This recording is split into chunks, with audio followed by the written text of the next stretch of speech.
Debate, Uncut and After Show.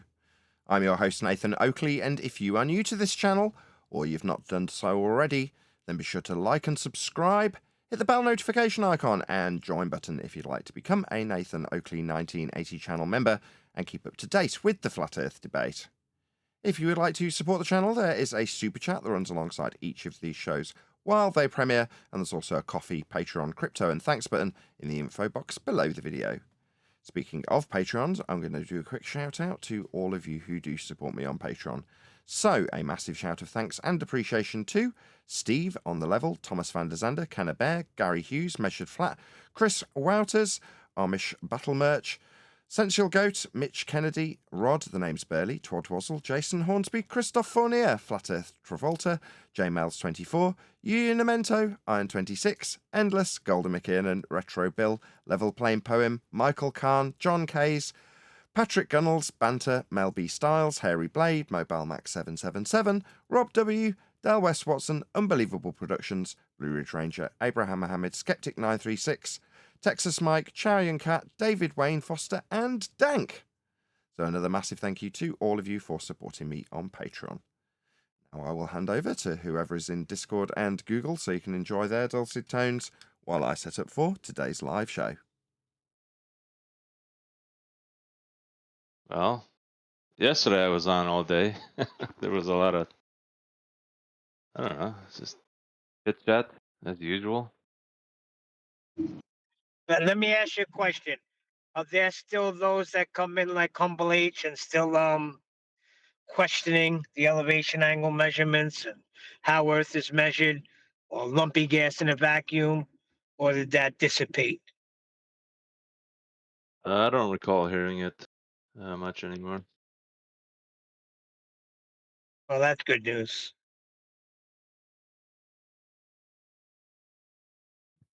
Yeah. Wait, why? Why is it good news and why is it bad news? Why does it matter? Yeah, well, the way some people do it, it's like they're trying to undermine all the work that Nathan and everybody have put into this and trying to get it out because they're not understanding it.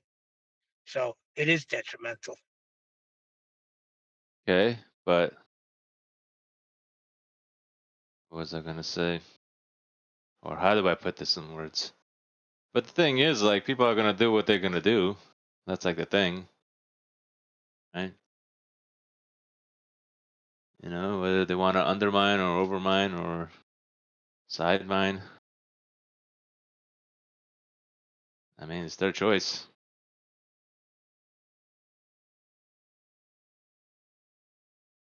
But you don't give them a platform to do it. You put them in their place.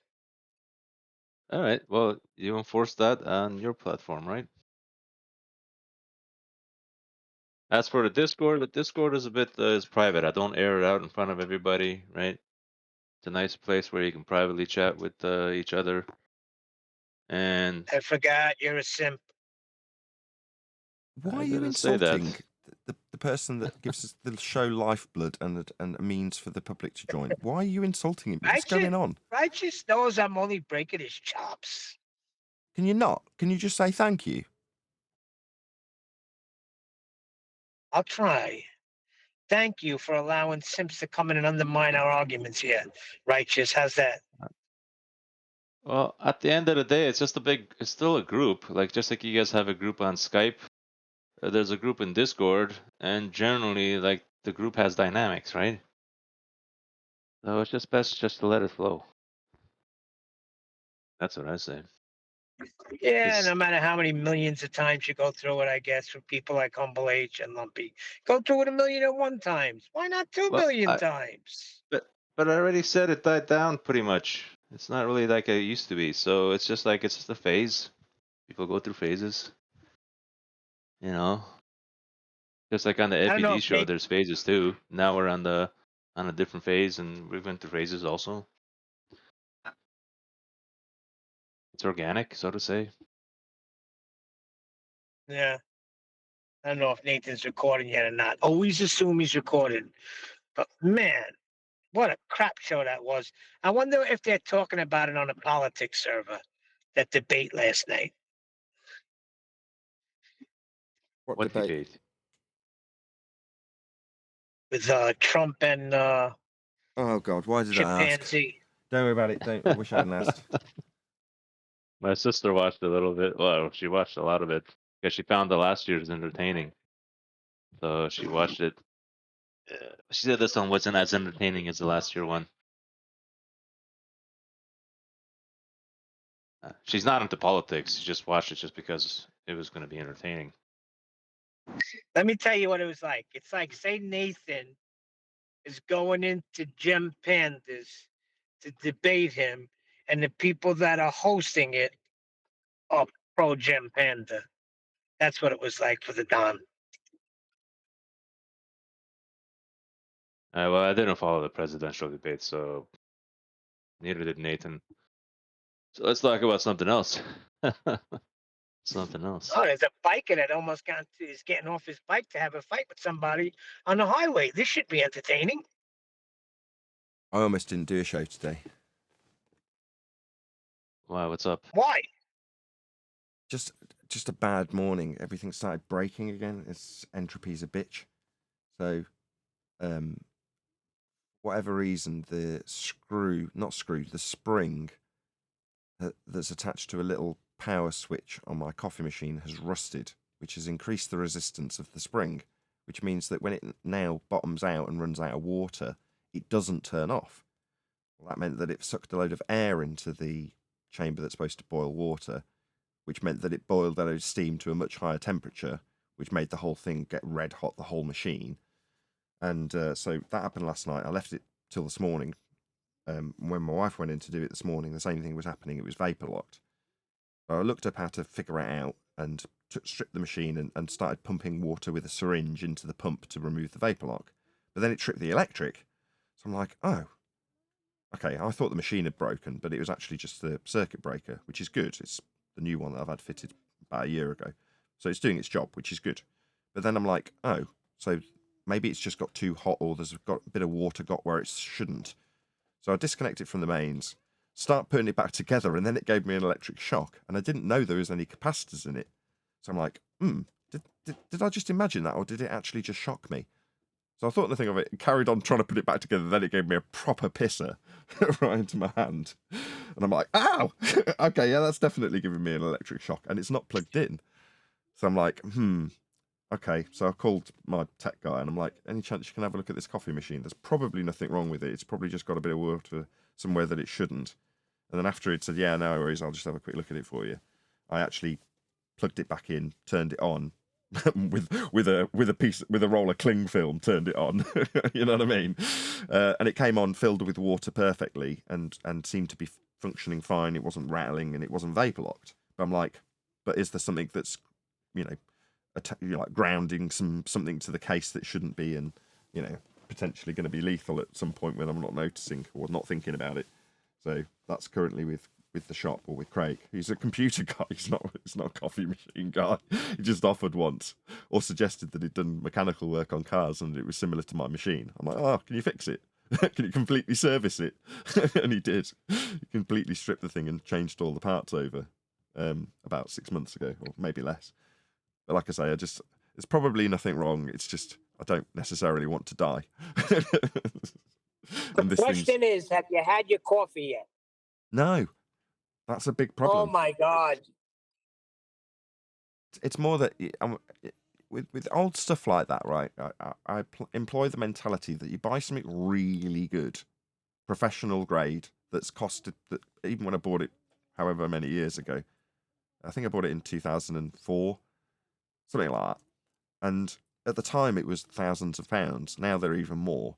But it's always been worth, the last investment was £200 or £300 plus Craig not charging me a dime to strip the thing and put all the parts on. So it's just the parts cost.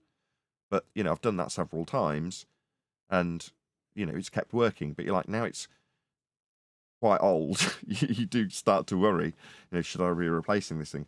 The problem is that times have moved on, things have got more expensive, and the whole mentality of buying something like that to repair it still holds true. I've still got it and it still potentially might work if Craig finds no fault with it. But it's one of those that you think, It still would be nice to just replace the damn thing. But there we go. Such is life. When I've got 100,000 20 YouTube years? subscribers, maybe. You got 20 years out of a coffee machine? That's some good stuff Not there, 40 Nathan. years, 20 years or less. That's what I said, 20. Yeah, 20 years. So the same thing happened to me, but a little differently. Like I'm in my brother's office and he has a espresso machine, you know, you just put the pods in. And I look and there's no pods. I went searching the whole office and I found a box of espresso pods. Boy, what a relief that was. I can't go without coffee. It's insane. Yeah. Well, over time, like, it probably took me 5 years to buy all of it because number one, I'm lazy and I don't. There's coffee connoisseurs out there that want to piss around with their coffee and do stupid things with it, with needles, and it's very, very geeky. Well, I'm not that guy. What I want is it to be quick and taste good every time. So with that in mind, I've bought machines that do things that make life easier rather than necessarily make better coffee for whatever geeky reason people might assume it does. So as an example, right, if you ever go into a Starbucks or whatever, hold on one sec. So you go into a Starbucks or whatever, and you see a grinder, and it'll normally be a Mazda grinder. Sound familiar? Probably haven't looked, but trust me, the machines that you see in a Starbucks are Mazdas, and that's what they use to grind up the coffee. Now, they'll normally grind it into a massive tub, and then just dip into the tub, and then when they need more, they'll grind up a whole batch. Whereas I've got a Mazda machine, but one of the adapters, I think you call them, that they could put on it was like a funnel. So you could set a little set screw and it would just run the grinder for a certain amount of time and just dump the coffee grind straight into the portafilter. So you're not messing around having a tub of coffee that you've got to clean. Nothing like that. It just goes straight from the machine that grinds it, from the burr grinder, straight in the thing that goes into the coffee machine. And all you've got to do in between is tamp it, like press it down. Yeah? So in the process, one of the things I spent so much money on, it was ludicrous, because I had to import it from the States, was a thing called an auto tamp. Now, a tamper is just a handheld device that you press the coffee into the portafilter with, right? It's just a press. Well, when I was first using this machine, the thing that I found made the biggest change was inconsistency in how hard you pressed it. Do you know what I mean? You press it a bit too hard, and the thing would start back flushing. Don't press it hard enough, and it would rush through really quickly and wouldn't taste good. So I invested, I think it was $300 in this machine that looks like an old orange juice press. And it's basically two little prongs that you press this portafilter on, and then you just pull a handle down, and it's got an automatic set spring at a set tension, and it just tamps the coffee. And if you pull too hard or it's pressing too hard, the spring just engages. So it can't press too hard. It always presses to the exact same pressure. So when I've turned the machine on in the morning, I can rattle out a coffee in about 2 minutes because it's just grind, tamp, stick it in, turn it on, and it's done. But all of those little machines all cost hundreds, probably some of them thousands of pounds now. And there's just no way to reinvest in all that crap now. Now I'm not a rep traveling around and flying around the world earning a ton of money. But I'm glad I invested in it when I did have money. Even though it's now cripplingly expensive to just keep it maintained. It's like anything. You're like, at least I've got it to keep maintained.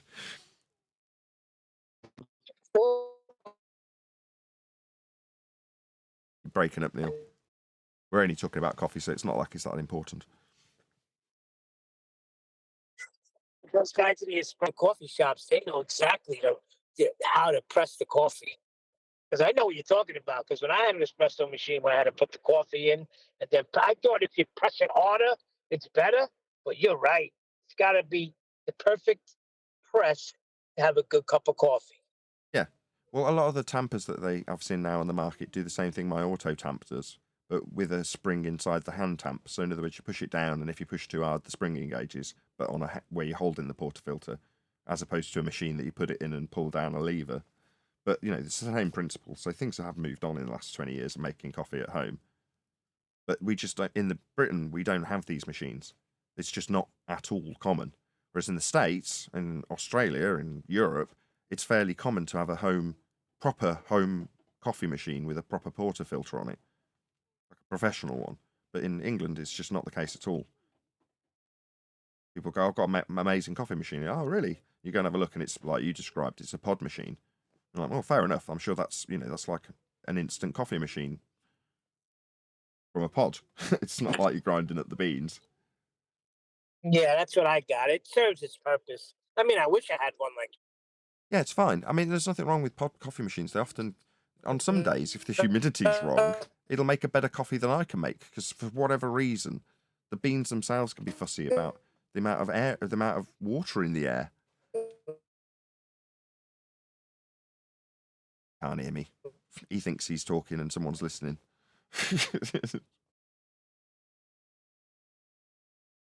What you're talking about? I hear you. Oh, okay. Maybe someone on Discord was off mute. Yeah, as you can tell, if I haven't got any coffee in me, it's all I want to talk about. I go by the way I judge a good cup of coffee is the amount of nice creamy head that comes on top. It's called a crema. Crema.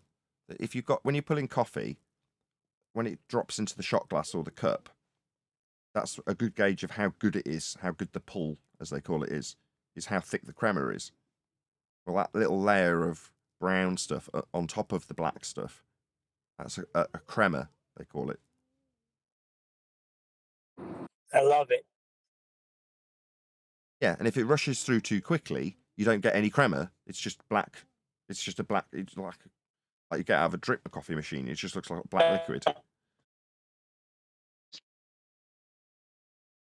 You want it to look like Guinness. You ever seen a pint of Guinness being pulled where there's all this stuff floating up from the top to form the foam on top? That's what you want the coffee to look like after you've pulled it. You want it to be forming a bigger crema while it's settling. Although you don't want it to settle. You don't want to oxygenate. But for a few seconds when you're looking at it, it should have stuff rising up to form the crema from the bottom of the shot glass if it's transparent. Yes. That's a good cup of coffee to me. The one guy I was talking to on Omi TV, right? He was a Bitcoin millionaire. None of this made it to the edit because it's none of the audience's business. But now they don't know who it is and can't easily reference who I'm talking about. I can talk about this particular aspect, right? Just because it links to what I'm talking about now. So this guy's made a load of money on Bitcoin, and he's gone out and he's bought himself a Bentley, and he's bought himself a nice Daytona Rolex, and he's a few other things, right? And I was like, well, what do you do with your day? And he's talking about playing computer games and just kicking back, occasionally going out for a drive, seeing his mates. And you're like, okay, so you're basically a man of leisure, but he's almost looking for things to buy. But I'm like, don't get into this nuts habit of buying ridiculously expensive Lamborghinis and sports cars because you just piss all your money away. I was like, a good hobby is coffee because there's all sorts of $300 to $500 devices that you can buy. And I described one. So one of the things you can do, right, after you've ground up your beans and put it into the portafilter, one of the things you can do is with a machine that costs $200, is it's like a circle puck with a load of pins that dangle from the bottom of the puck, and you twist the puck and it just rotates the pins through this mechanical mechanism, this gear mechanism that just moves the pins around. So it distributes the coffee evenly throughout the portafilter, and a lot of them are now magnetic, so they clip onto the top. It's really geeky. Now, would I do this? No. It's just an added step that takes time. You know, if you're needing to do that, it's not, the beans aren't ground properly as far as I'm concerned. If you're having to mess around with them once you've dumped them in, they should just be ready to press down. But for other people, messing around with those sorts of things for $300, that's quite a little geeky hobby that you can go, oh, I've just seen a tamper press that costs £500. I've just seen a grinder that costs $3,000. It's not $100,000 on a set of, on a new set of brakes for a Lamborghini. It's, $1,000 on a grinder. You know what I mean? Just a rich man's hobby. Good advice, Nathan.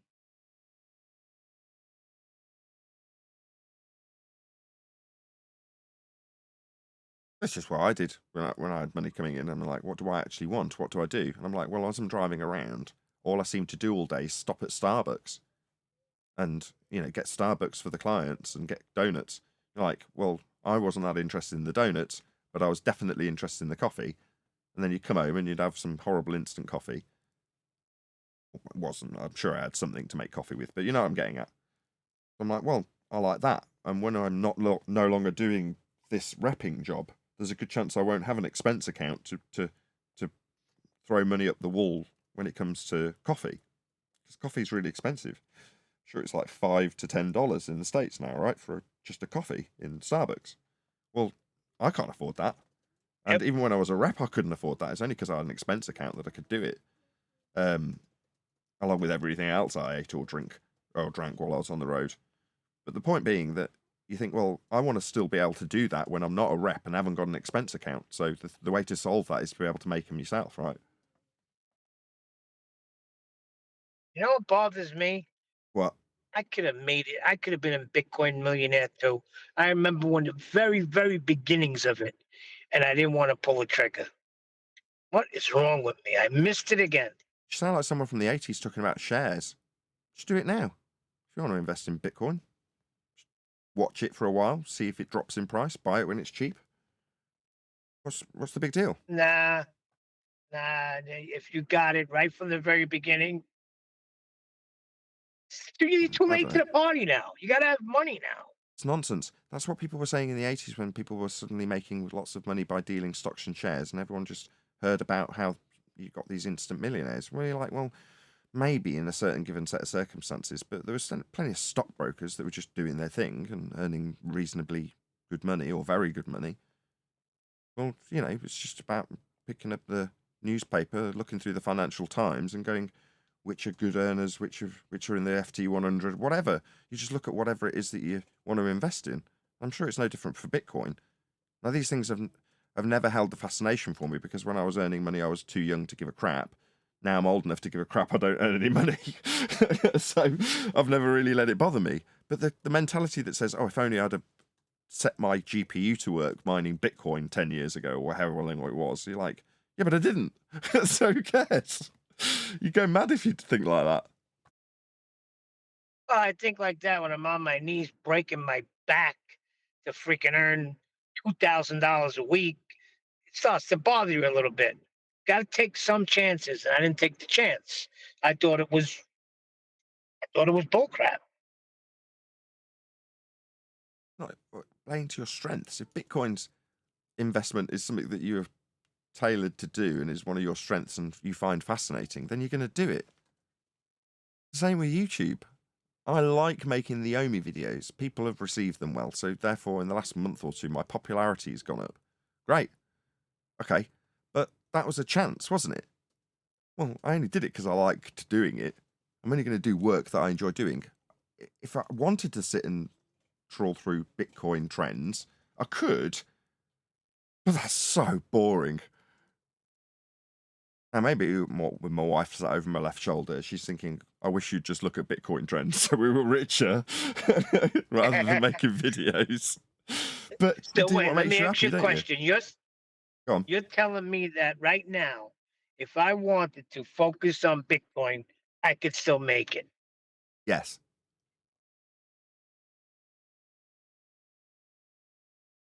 How? It's so expensive right now. Okay. But it's like I just said with Apple when people didn't know that Apple was going to be massive. They invested in Apple when it was cheap. So you're saying, so Bitcoin's not cheap at the moment. So don't buy it. It's expensive. Buy it when it's cheap. Or maybe buy something else that isn't Bitcoin that is cheap. But you need to really research it and know that it's highly risky. So what do you want me to say, Neil? You know what else I missed? I What? missed fiber optics. There was a guy telling me about that in 1983. Invest in fiber optics. He did. I didn't. He's a zillionaire. I'm not. Okay.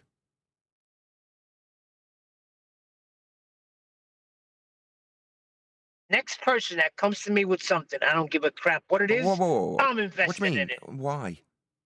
The person who comes to you tells you to invest in something that has researched what they were investing in and are confident in what they're investing in, have the research and the confidence to invest in it, and then if they lose money, they've assessed the risk.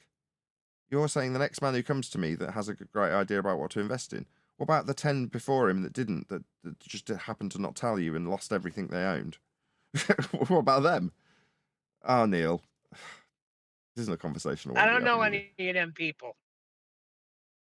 you. Okay. And I'm very leery with the stock market because when I was away paying my debt to society, there was a guy in there, and that's what he was doing when he got out. He was going to set up a stockbroker's office, and it was all a freaking scam, Nathan. He told me I was done.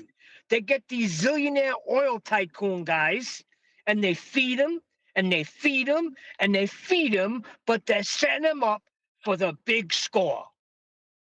How do you trust anything like that? Well, then don't. Just graft. Yeah, he said they had one guy, they fed him, 100,000 here, 300,000 there, 500,000 here. But the whole time they were planning on the big hit. It's like the scam, like the Long what do con. you call that movie? The Sting. Yeah, it's like Matchstick Men. It's the long con. Yes. Yeah, but at some point they have to do a bait and switch, which is to say they have to actually defraud the person that they're conning. Well, that isn't to say that all stock market brokers are con men that are looking to run the long con and rip people off. And that isn't also to say that people who have no intention of ripping people off end up losing people money. And like I say, all of these things are also applied to a Bitcoin market in the same way. Or Yeah, I guess coins, you're right. currency in that form. Good and bad and everything, right? You got your corrupt stockbrokers and you got your legit ones, I guess. Right? You don't need a stockbroker. You can decide what you're going to buy and then just go to a trader and just buy through them. You don't actually have to take their advice or anything. You just pick what you're going to buy. And then there's people out there that can facilitate the purchase. But you have very little actual connection to them beyond them facilitating a purchase.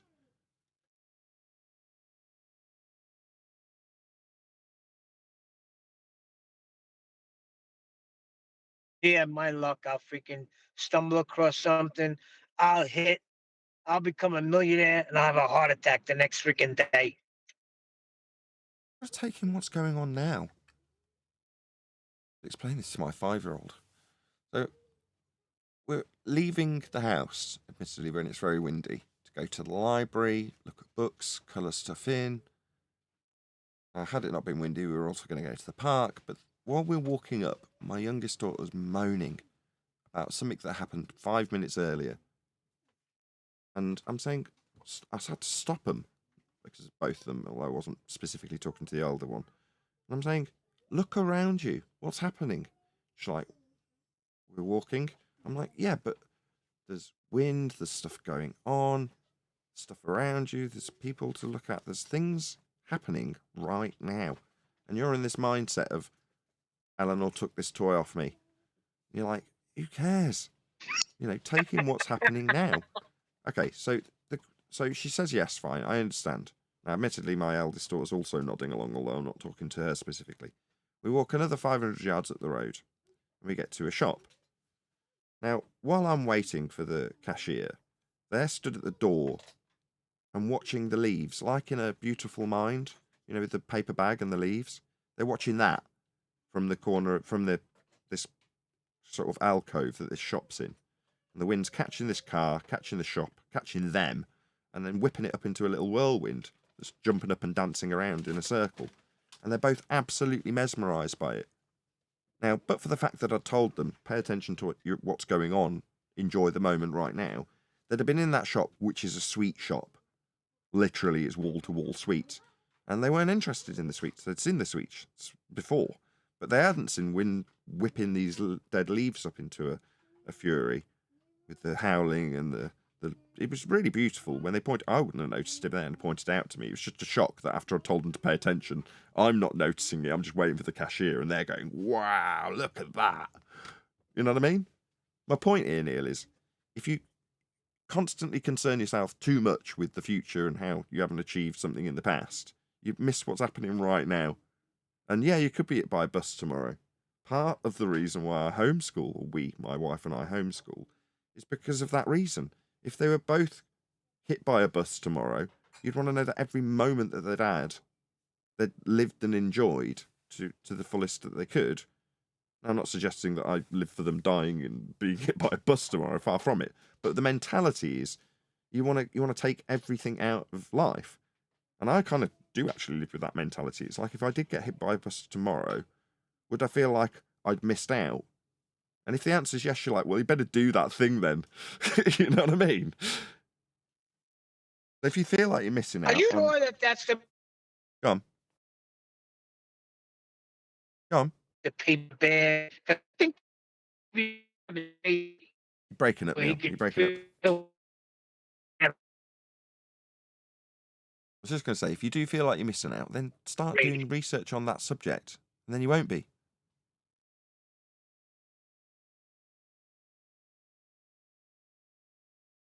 Am I still... Yes, you are still breaking up. I remember the passion for doing this, right, the current job I have, this, was as a combination of doing videos of audio equipment and then later in a pawnbroker. For you Americans that seem to think I'm talking about pornography. Right, so I was taking videos of the stock, all the different electronics, and I absolutely loved making the videos, but didn't have a really good subject. It's just like, well, it's just electronics, right? It's an inanimate object. Now, I could do a review of it, but that wasn't possible when you're just trying to churn stuff that people have traded in to a pawnbroker. Anyway, when you then come across Flat Earth, I remember the passion I had for it. All I wanted, to the point of frustration, was more information on the subject. So when I go to the Globebusters videos and they'd be talking about something that was unrelated, I'd get frustrated to the point where they're banning me in the chat. Because I'm saying, talk about Flat Earth. Give us your information. What have you learnt so far? What did you find out from last time? What's new? How'd you know? Like, we're talking about this at the moment. Like, well, that doesn't satisfy my passion. I just want more information on the nature of my reality now. Now I found out there's something not quite right. I want to know more. That's all I want. So you think, well, if I've got that passion for it as a researcher, if you will, watching the Globebusters videos, so, well, I'm sure I can put that passion into videography, something else that I'm extremely passionate about, and then it goes from there, and good things will happen if good things happen, as long as you work hard. It's like if I look at Mr. Beast and go, if only I'd have done some crazy games and asked people for street interviews about stupid nonsense, I'd have 200 million subscribers now. But I've got no passion for going up to people and doing pranks and saying stupid crap on the streets. Zero. So I'm not going to end up with 200 million subscribers like Mr. Beast. Am I? That's not the way to look at life. Yeah. Well, am I still breaking up? No, you're fine now. I'm I'm away from home, so it sucks. It just freaking really sucks. I gotta come to New York, leave my family for a few weeks, maybe even a month. Just getting really freaking annoyed. Just in one of them moods. Coulda, shoulda, woulda. Oh, don't get down. I'm glad we've had this conversation because I was feeling quite depressed today. Thanks, Neil. I think you're referencing the wrong movie too. Matchstick Men's a different movie about the long con.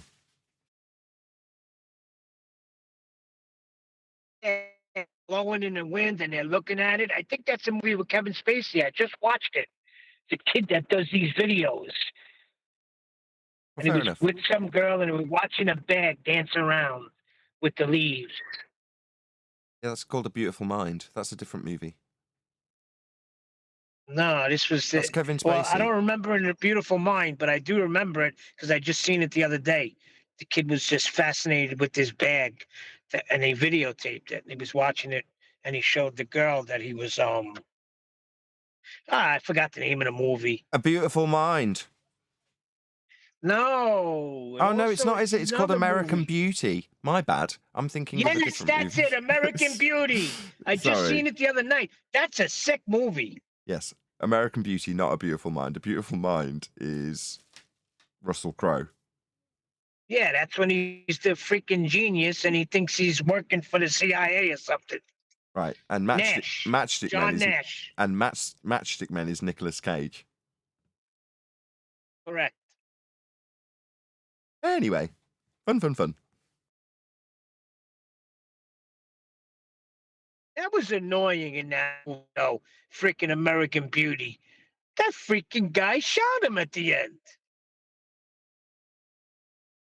But the dad thought he was having a homosexual affair with his son, didn't he? Yeah, well, he wished it was him. So the whole time, he was the freaking closet homo. Maybe. He kisses the dad at the end, doesn't he? That's a demonstration. Like, whoa, you got the wrong idea here. Yeah, exactly. That was crazy. That felt bad for him, man. But in the end, he did the right thing because he did not violate his daughter's friend. Anyway.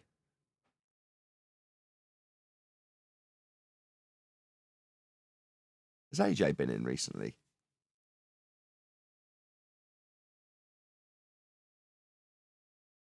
In politics or here? In here. I'm hoping to have a chat with him. Like, see if we can revert back to the original way we did the Discord in politics when we were joining originally. Do you remember? You just picked, I can't remember the name of the guy that did the modding. It wasn't AJ. But the way the other guy did it originally was he had a separate room and he just brought people into the room with their questions so that there wasn't audio chaos. But of the last 2 or 3 shows, I've gone through them to take clips out, and there's 100 people or whatever in the room. Maybe that's a bit of an exaggeration, but a lot of people in the room. And halfway through a discussion, people just start making loud noises just to throw the conversation off track. And you're like, there's been very little that I can trim out because it's so full of audio chaos. And you're like, pff. Now, to a degree, I've lent into that just because it's like, I don't care then. You know, we know it's flat. We know it's measured flat. We've won the arguments. The rinse and repeat isn't working. But by the same token, getting some clips out of it that were concise would be nice. But whenever it comes to a conclusion, there's some white knight that just jumps in. So you get so much distance between the conclusion. It's like when Anthony Riley was saying, no, they're putting so much distance between the conclusion and the original claim that it loses all of its effectiveness. So my suggestion to AJ will be, rather than doing 3 hours, would it be not more convenient for you if it was a shorter period, like an hour, like just the live show, and then it was done in such a way that it was in that whatever the guy, I don't know how Discord works to describe it to him, but I'll just say go back and look at the first couple of shows, and I'm being assisted by the moderator bringing people in, and because it's all focused on the question and the answer, when the repetitions start, the mod's hyper-focused on one person rather than trying to figure out who's making a load of racket in the rest of the room, because there's literally, potentially 20 mics all open at once, which is just what happens when a good point comes.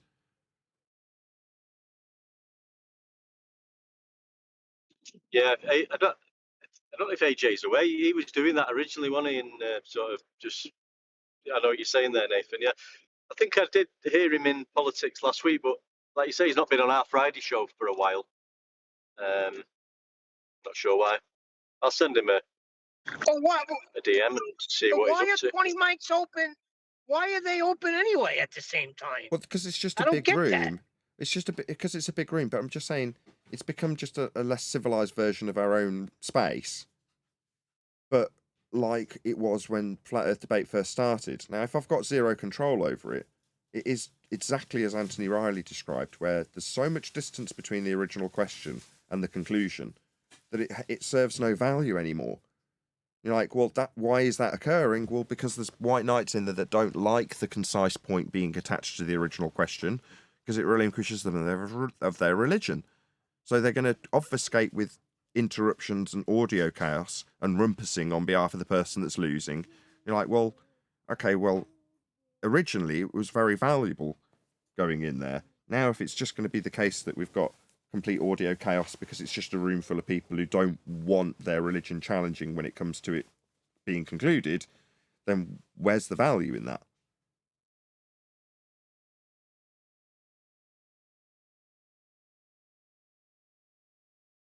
However, originally... Yeah, it's more...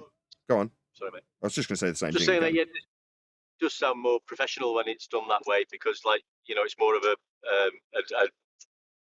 discussion with both points being heard and whether they're correct or ridiculous or not. Both points are being heard by an audience. And AJ came up with a list, didn't he, I think, for the debating, if I can use that word, debating sort of process procedure. But yeah, I'll touch out to him, see where he's been, because it was better when he was in. And then we don't have to do so much. We can, yeah, we might arrive 15, 20 minutes before the live stream starts, but then on the hour, it goes into a more formal live stream. But in the same way, I have it set up for this stream with the after show and ever after show, which is just presumably a free for all. But there's varying levels of how many people are allowed to be on the stream. Whereas if it's just when I first went in there was in excess of 100 people. Admittedly, it was the first time, so there was a lot more footfall. But can you imagine being in a room with 100 people where just anybody can open their mic at any time? There's too many to keep track of. Oh, I remember now. Yeah, he used to bring one in at a time, and they would ask you a question, and you would deal with. That's right. When we first started, now I'm remembering. Yes, we got to get back to that form. Yeah, because now it's just we're spending 4 hours in there. But then, like I say, when I'm going back through the material saying, what can I hack out of this for a short video? And you're like, this to record this and have it crammed down to being concise would mean recording 25 minutes of material to get 5 out of it. We're like, well, that took 25 minutes to produce and will take 2.5 to 5 hours to hack down to less than an 8-minute video. It literally isn't worth the time.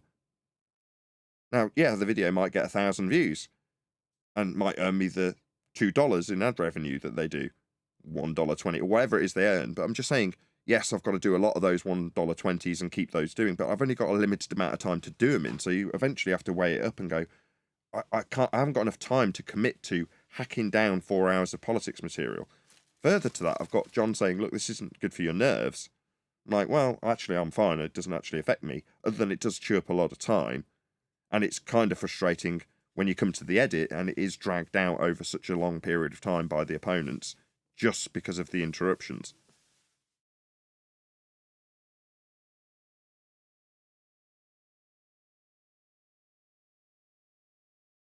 The most common tactic is to pass a baton. So the moment you've got the conclusion coming, the one guy will stop when he's being forced to, either by me or the moderation team who've lost, willingness to allow it to continue. And then a white knight will jump in with a new question. You're like, well, I'm literally in the middle of concluding where that guy lost 25 minutes ago. But now we're on to the new question. So the baton gets passed. And you're like, well, I'm going to now conclude it. Well, I've made that claim. You're like, yeah, but you're jumping in. There's no order to it. And in between that 25 minutes, probably the same guy who's had the baton passed to him is just causing a bit of audio chaos at an appropriate moment whenever I'm trying to make a conclusion. Yeah.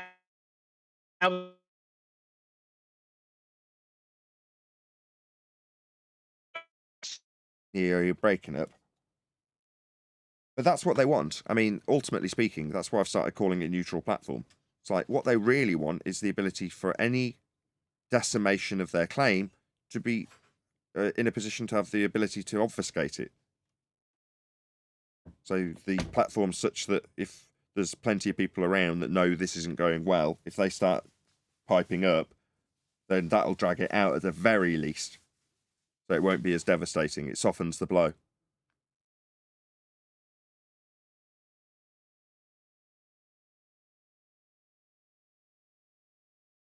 Got video to cover today. Same guys we covered last time when they were discussing whether or not the moon landing was fake. Do you remember? Neil's disappeared, so hopefully somebody in Discord will reply to me. We'll see. I can't remember, Nathan. Sorry. If you just jog my memory a bit, I might be able to. There's I don't know what to say other than it was 3 chaps that were discussing the moon landing, and I've used it for a few of the introductions to the live stream when it's got like a trailer. I've used that clip from the coverage we did last time with them, but last time we covered them, they were just talking about whether or not the moon landing was fake and covering fairly mainstream aspects of it, like waving flags on it. But like I say, when you hear their voice, I'll play a bit of it and you'll hear them. This will hopefully remind you of who they are. Elon's ultimate vision is to like have a giant city on there, like 1 million people. Yeah. Go and colonize it permanently, absolutely permanently.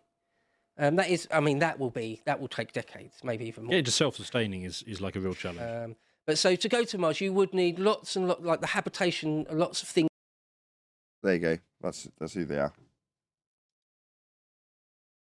The channel is called Podcast of the... It's Lotus Eaters. There you go. Did they just say to go to Mars? Yeah. Oh, soil in the sky, huh?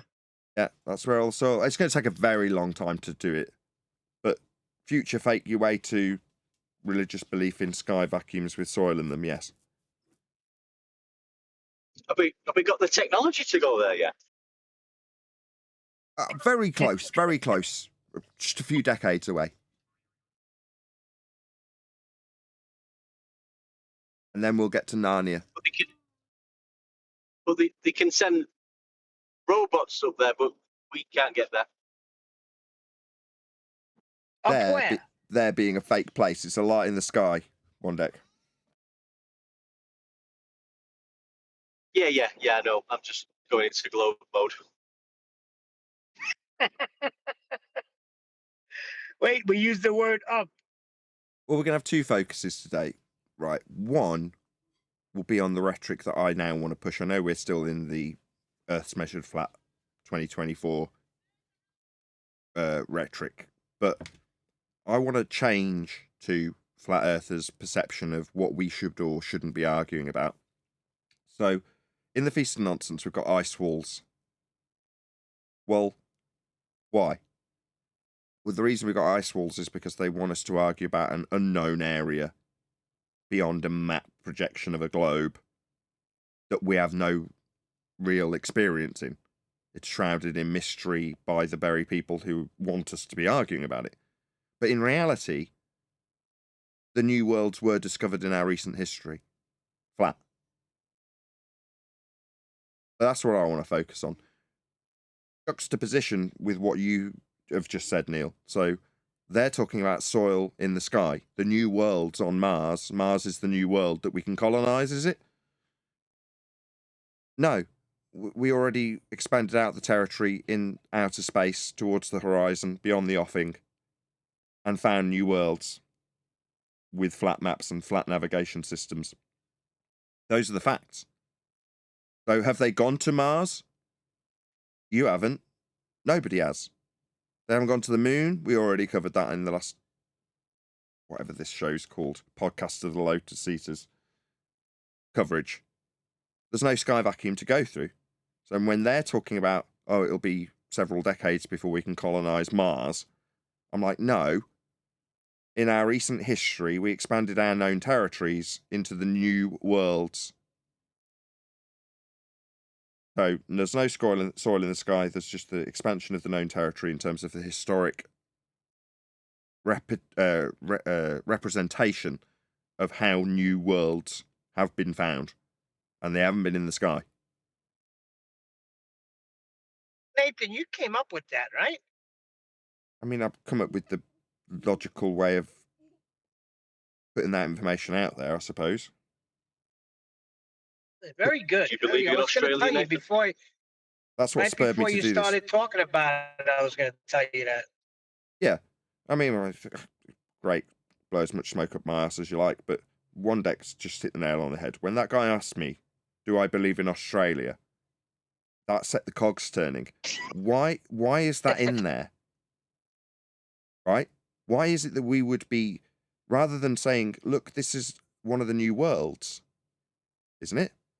That's how we expanded out our known territories, isn't it? We found it flat, didn't we? The systems were all navigation angles with respect to a plane, weren't they? And when we're doing that, you then go, do you believe Australia's real? Like, this is so out there in terms of why it would be in the rhetoric that we would be deemed to be so stupid we don't even believe Australia's real. And then when you prove that it is real, they start the same process, but about ice walls. Okay, so do you believe the ice wall's real? You're like, why is this mindset given to us as flat earthers? Well, it's so that we don't discuss the actual expansion of the known territories. And when we get to anything that could be in that regard, it's about, like I say, unknown territories in this island on the bottom of a ball.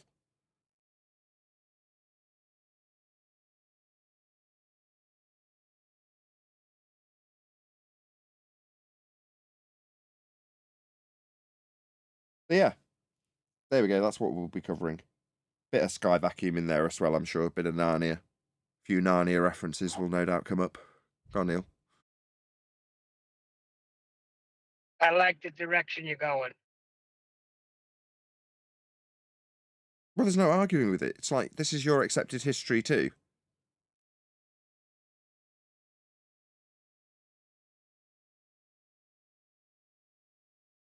That's what the moon landing serves as a purpose, I just realized though, it's 9/11 today. Fascinating. That's what the moon landing serves as a purpose. Like, well, we have got easy reference to expansion of the known territories into the new worlds. Now the developed nations and undeveloped countries. Well, that expansion needs something to back the claim that there is soil in the sky. So they come back with some soil from the moon when they do it on a stage and pretend they travel through a sky vacuum. So that they can substantiate their claims of soil in the sky. They've literally come back with some. It just happens to be the same as the stuff in Antarctica, which is also moon rocks that are only acquirable from the moon. Like, what is this garbage narrative? And why leave wiggle room? It's because it's all lies. Don't seed it with wiggle room unless it's lies. And we know why. There's no sky vacuum. There is no soil on the moon to retain or bring back from trips that have violated the second law of thermodynamics in terms of the gas we're actually breathing in physical reality. Contraire. They have moon rocks. You can give me any moon rock you like, but showing that it's been acquired from Narnia, you can get, it's like Turkish delights. These Turkish delights definitely came from Narnia. They were created by the witch. Okay? Because you say so. Yeah. I just travelled through the wardrobe into the snowy land of Narnia, met Aslan, and then we intercepted the witch, took her magical hands, made them create some of this magical Turkish delight. Can you not taste how magical it is? Obviously it came from Narnia.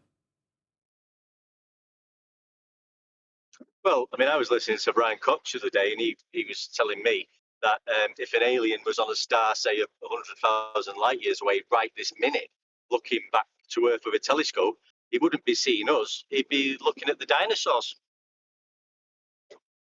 Because we haven't quite, with that, there's a time dilation happening. Like in the wardrobe. To that star. Yeah, like in the wardrobe. This is what he was saying. This is what that people are believing this. Yeah, where do they get these distances from? Are you kidding me? Well, it's not that they're kidding. It's an extrapolation of genuine church rhetoric, right? So Brian Cox is a high priest. Where's he getting this from? Well, he's getting it from Kepler and Huygens and their extrapolated distance from Copernicus' model of a globe Earth moving around the sun scaled by Huygens. So when they get light years from Einstein and use all of these scaling values to give you these vast distances to then claim the travelled maximum speed of light, they can give you these times that it would take to see something. But all of the scale for those extrapolations mathematically, where do they all originate? What are the measurements that are used to give you spherical Earth radii and Venus? You don't. You get them from flat Earth measurements of the stars with their angles to a plane. That's what you get them from. That's where these maths come from. That's where his extrapolation comes from. But for the fact that Huygens made an ingenious assumption that Venus had the same spherical radial value that was measured flat for Earth, we wouldn't have any of these Keplerian elliptical orbital values and distances. So the entire thing is prefaced with a flat Earth measurement. It's its genesis. It's nonsense in a conceptual realm invented by the bleeding church.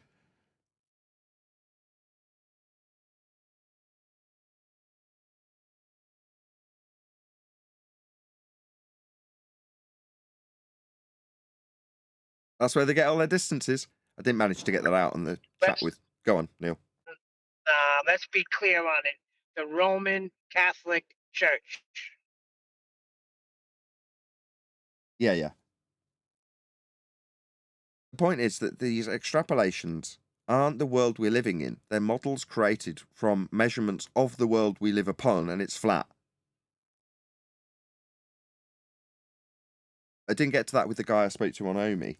So I chatted to that guy on Omi, and when it got to that particular point, guy's just too, and his mate in the background are just too triggered to hear it.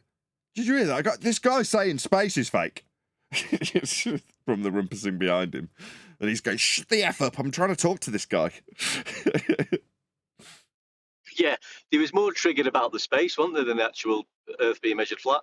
Yeah, when it came to Earth being measured flat, they were more than happy to square the circle by saying, Earth's so big, when I get really close to it, I can basically accept the fact that I measure it flat. He's telling me that. So he squared that circle in his own mind. When I get to space being fake, they're really triggered. When it comes to the Big Bang being fake, they got even more triggered. So you're saying there is a God? Yeah, it's the only option. Nah, you can't say nature didn't create itself. Yeah, I can. It's a straight up first law of thermodynamics violation. Nah, nature can create itself. No, it's a violation of natural law, first law. Nah, you can't just tell me I can't say that. Yeah, I can. It's a violation of the first law of thermodynamics. Nature can't create itself. That's it. So what's your other option? There's only one. Something else created us. You can call that whatever the hell you like. It's a god, as far as I am concerned. Some people call it creator. Don't care what you call it. There's no nature creating itself when you've got laws of nature that forbid that from happening. It's just not possible. Oh, well, in violation of the first law, nature created itself. No. Who came? How did that come to? How did that come to be, Nathan? Like you just said, the first law, second law of thermodynamics. Who came up with that? I don't know who came up with it, but what they are is just descriptions of that which occurs always. Okay. So it's always happening, so it's logical. It's not like somebody just pulled it out of their ass, right? It's not even that it's logical, it's just a description. When you're describing the second law of thermodynamics, gas filling space is just an observable occurrence that occurs always. It will always dissipate into any area of volume. Hot will always go to cold. It's a law of thermodynamics. I like it when occasionally you'll see this in PC videos, right? So there was a shock and awe because they've got this situation where they've got this hot graphics card that's blowing air onto RAM sticks. Now, the PC case is, let's say it's 50 degrees inside the air, and the graphics card is blowing, let's say it's hot air, but it's 50 degrees. You're like, yeah, but the RAM is 60 degrees. Therefore, the air, even though it's hot air, it's not as hot as the thing that it's blowing over. Therefore, it's going to take away some heat from it, even though it's blowing what you think is hot air on it. That hot air doesn't make it hotter. That hot air is going to make it colder. It's a law of thermodynamics. Now, with that principle in mind, you can explain why blowing hot air on something will make it cooler. Because in our crap way of describing things, we've got these concepts of hot and cold. You're like, well, there's only really one of those. There's just hot. There's just how hot is something. And when something is less hot than something else, it will take that heat away from it by way of that law of thermodynamics. It's a principle that will always occur. You're not going to put your coffee cup down, go, well, it's a bit hot, I'll leave it for a minute, and then come back and go, bloody hell, I burnt my mouth, it's smoldering hot. It doesn't happen. Yeah, it's going to get colder because the air around it's colder. Yeah? Make sense? It's a law. It's just a description of that which occurs always. In the case of energy cannot be created or destroyed, that again is a principle that you can show in realistic effect when you show energy transference. It's not eradicating the energy, it's moving from one type to another or one place to another. Now I ask you that because somebody says that these were all came up by man created these. But they didn't. These are things that we see happening, right? There are descriptions. Men did come up with these descriptions. No Brian. Hello. No Adam. No coffee. Chocolate. No Eli. No coffee. Uh-oh. All going terribly wrong today, yeah. Terrible. I almost didn't do a show. Did say this in the pre-show. I was so depressed. Anyway, we've got a video to cover today, in case you haven't figured it out, because I actually went to the effort of producing a thumbnail before the show, which I don't think I've ever done before. But given that I know that this particular group of individuals proved popular last time, or semi-same, it was one other different guy. But this podcast, which is Podcast of the Lotus Eaters, was popular last time when they were covering the moon landing. Now, with that in mind, when Liam suggested that I cover this in Master B, I'm like, yeah, definitely. And I'll produce a thumbnail in advance so people can see exactly what we're covering when we're covering it live. So hopefully that thumbnail's functional and does actually work. I asked my daughter to pick the colours, because I'm completely colourblind, and she assures me they are legible. So there we go. So we'll be covering that shortly. But in the meantime, any evidence you can have gas pressure without the necessary antecedent of a container to press upon?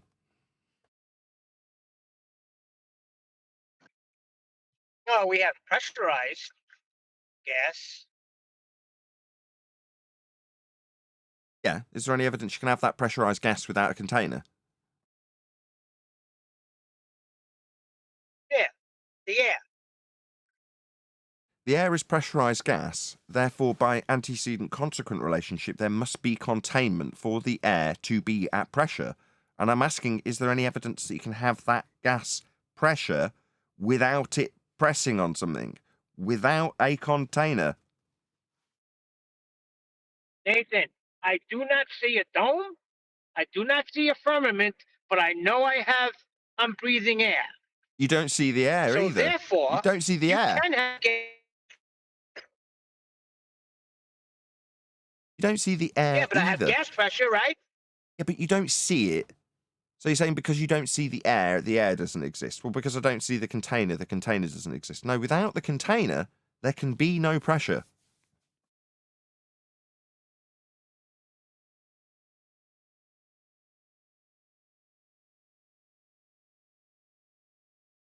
Anything else? Well, I'm constantly asked to show me the container.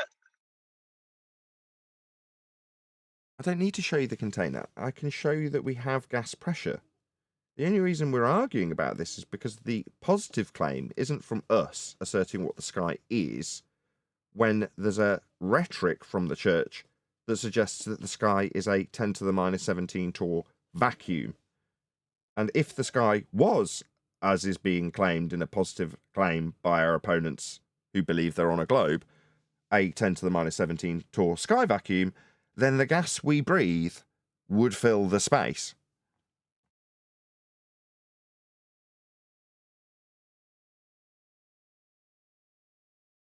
Are you watching live? There is actually a new video out. So typically I release these videos that are Omi cuts to members first. Well, in this instance, the edited video wasn't released to members first. The unedited video was. So that ended up getting quite a number of views. Well over 100 views, which for a members-only video is actually exceptional. Anyway, the unedited video ended up getting 100 views. And then I've published the edited video almost immediately after producing it yesterday.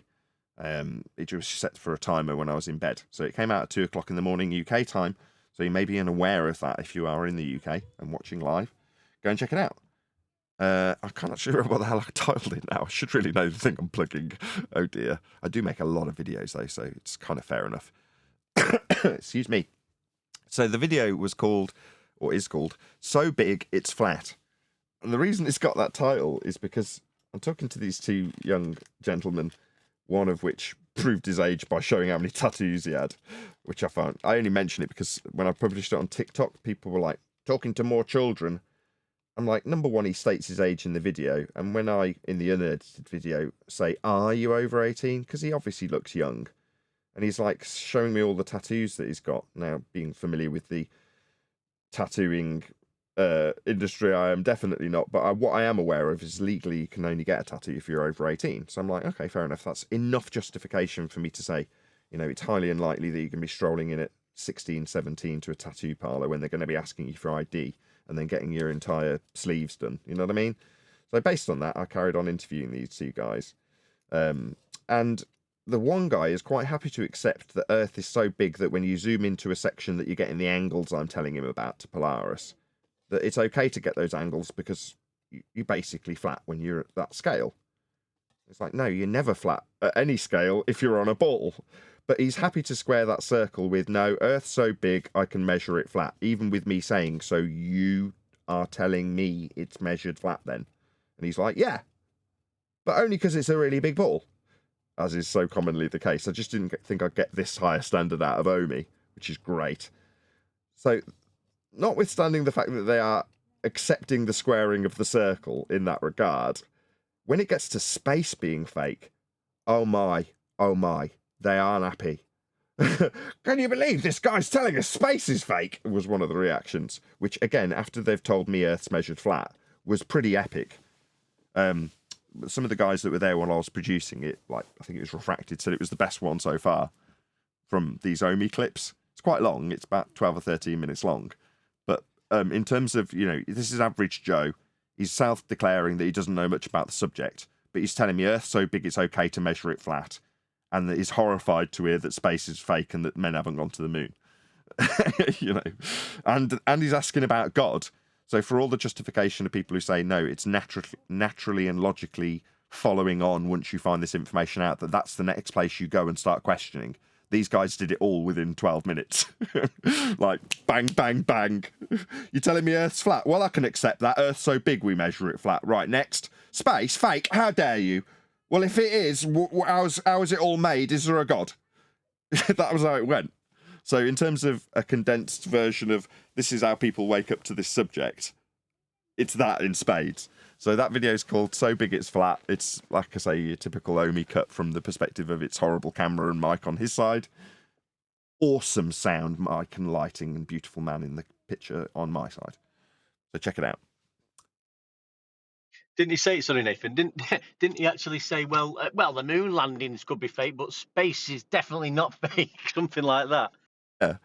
He's like, oh yeah, it's a bit far-fetched to go to the moon. It's a very long distance. That was the bit that I couldn't get in. I wanted to get that in. That would have been, 100% perfect. Because when he said distance, a bit like earlier, I don't know if I did this live or in the pre-show, when you're talking about the scaling of heliocentric Copernican models with the addition of Keplerian elliptical orbits, the scale for it is all controlled within the rhetoric of their maths, therefore suggesting that you've got these absurd distances that would be difficult to travel. You're like, those distances, and indeed the fuel straw man, are irrelevant because they're inventing the distances. They've got control of all the scales. They've got control of the speed they claim the light will be travelling in those vacuums that we can't exist within because the gas we're breathing would fill the space. But all of this maths for all of these distances has all come from church origins, Roman Catholic Church specifically. But I didn't get to tell him when he was like, yeah, I don't believe in the moon because of the distance. You're like, well, the distance you're believing in came from flat Earth measurements. So, yeah, what difference does it make if you believe in space and don't believe in the moon landing? That's why they've allowed the conspiracy of the moon landing to perpetuate, because it still props up the idea that we just couldn't get there. We hadn't got the technology to get there because there still exists as a soil planet in the night sky, which it might be. I can't say it isn't. I just know it isn't in the way they've told us. You know, there's no sky vacuum to travel to that area they're claiming is soil. I couldn't confirm or deny. Essentially, what we're saying is the root cause for all the heliocentric religious lies and garbage all boils down to a flat Earth elevation angle measurement. Yeah, but I can't pin it. Historically, I can't pin the time down as to when it went from men satisfying the church's need to be able to predict better when certain celestial events will take place, so they can tell the people when Easter's going to be, quite specifically, to when it turns into a reified model that people actually believe they're standing on because they're told so. There's somewhere in the last 500 years where there's a transition. Now, if you were that person in charge and capable of doing that, you wouldn't obviously have it documented as a part of historical narratives. So you can only read between the lines and infer when that might have occurred based on maybe the primary source research for certain characters that have been inserted into the heliocentric rhetoric, where the timeline ends for them sort of 180, 200, 250 maybe years ago. You go, well, it would seem that at the point that they want us to believe we've known we're on a ball for thousands of years, the timeline for those stories kind of ends abruptly and there's no more primary sources for them. So you go, maybe these are invented characters that have been inserted into the narrative maybe 300 years ago, so that at that point there's a decision by some unknown hidden hand that I hate talking in this context with, that has suggested we should actually now tell the people they are actually on that ball model that was used to better predict where the stars would be by this wacky idea of us being on a ball moving around the bleeding sun. But if we actually say that is the world, we do actually have the maths to calculate it up with things like what's on screen now, Earth curve derivations from perspective views, and then you remove, you know, there must have been a decision, and the only reason I can ascribe to it through pure speculation is what we'll be covering today. We have expanded out the known worlds. The territories have been increased. The new worlds have been found, and they've been very resourceful. And in later history, the older natives get annoyed at the aliens that come from those new worlds to their established territories. Now, in even more modern history, they don't like the term alien. Better to call them displaced people. They don't like the term New World or Third World country because New World and Third World is a bit too familiar for somebody that might clock that that's how we actually expanded our known territories. We didn't go up to the sky vacuum to violate the second law of thermodynamics and bring soil back from the moon. That's complete lies. But at some point we definitely turned what was an expanded territory flat into a ball. And us, in our current situation, have been born and raised to believe we're standing on that ball. But I cannot, and probably never will be able to peg down the timeline for when that transition occurred. I know when the system was invented, and I know the end result. Everything else is going to be propagandized for obvious reasons. So it's a difficult one to research. We get there, and it's taken 10 years to get how we can describe what I've just described, which is an amazing feat, considering the propagandization, if that's a word, of what would have been that transition that we'll never find out. We'll never really know why we're put on a ball, because there's a good chance that anybody who even came close to knowing that has long been dead, and it's just been self-perpetuating since.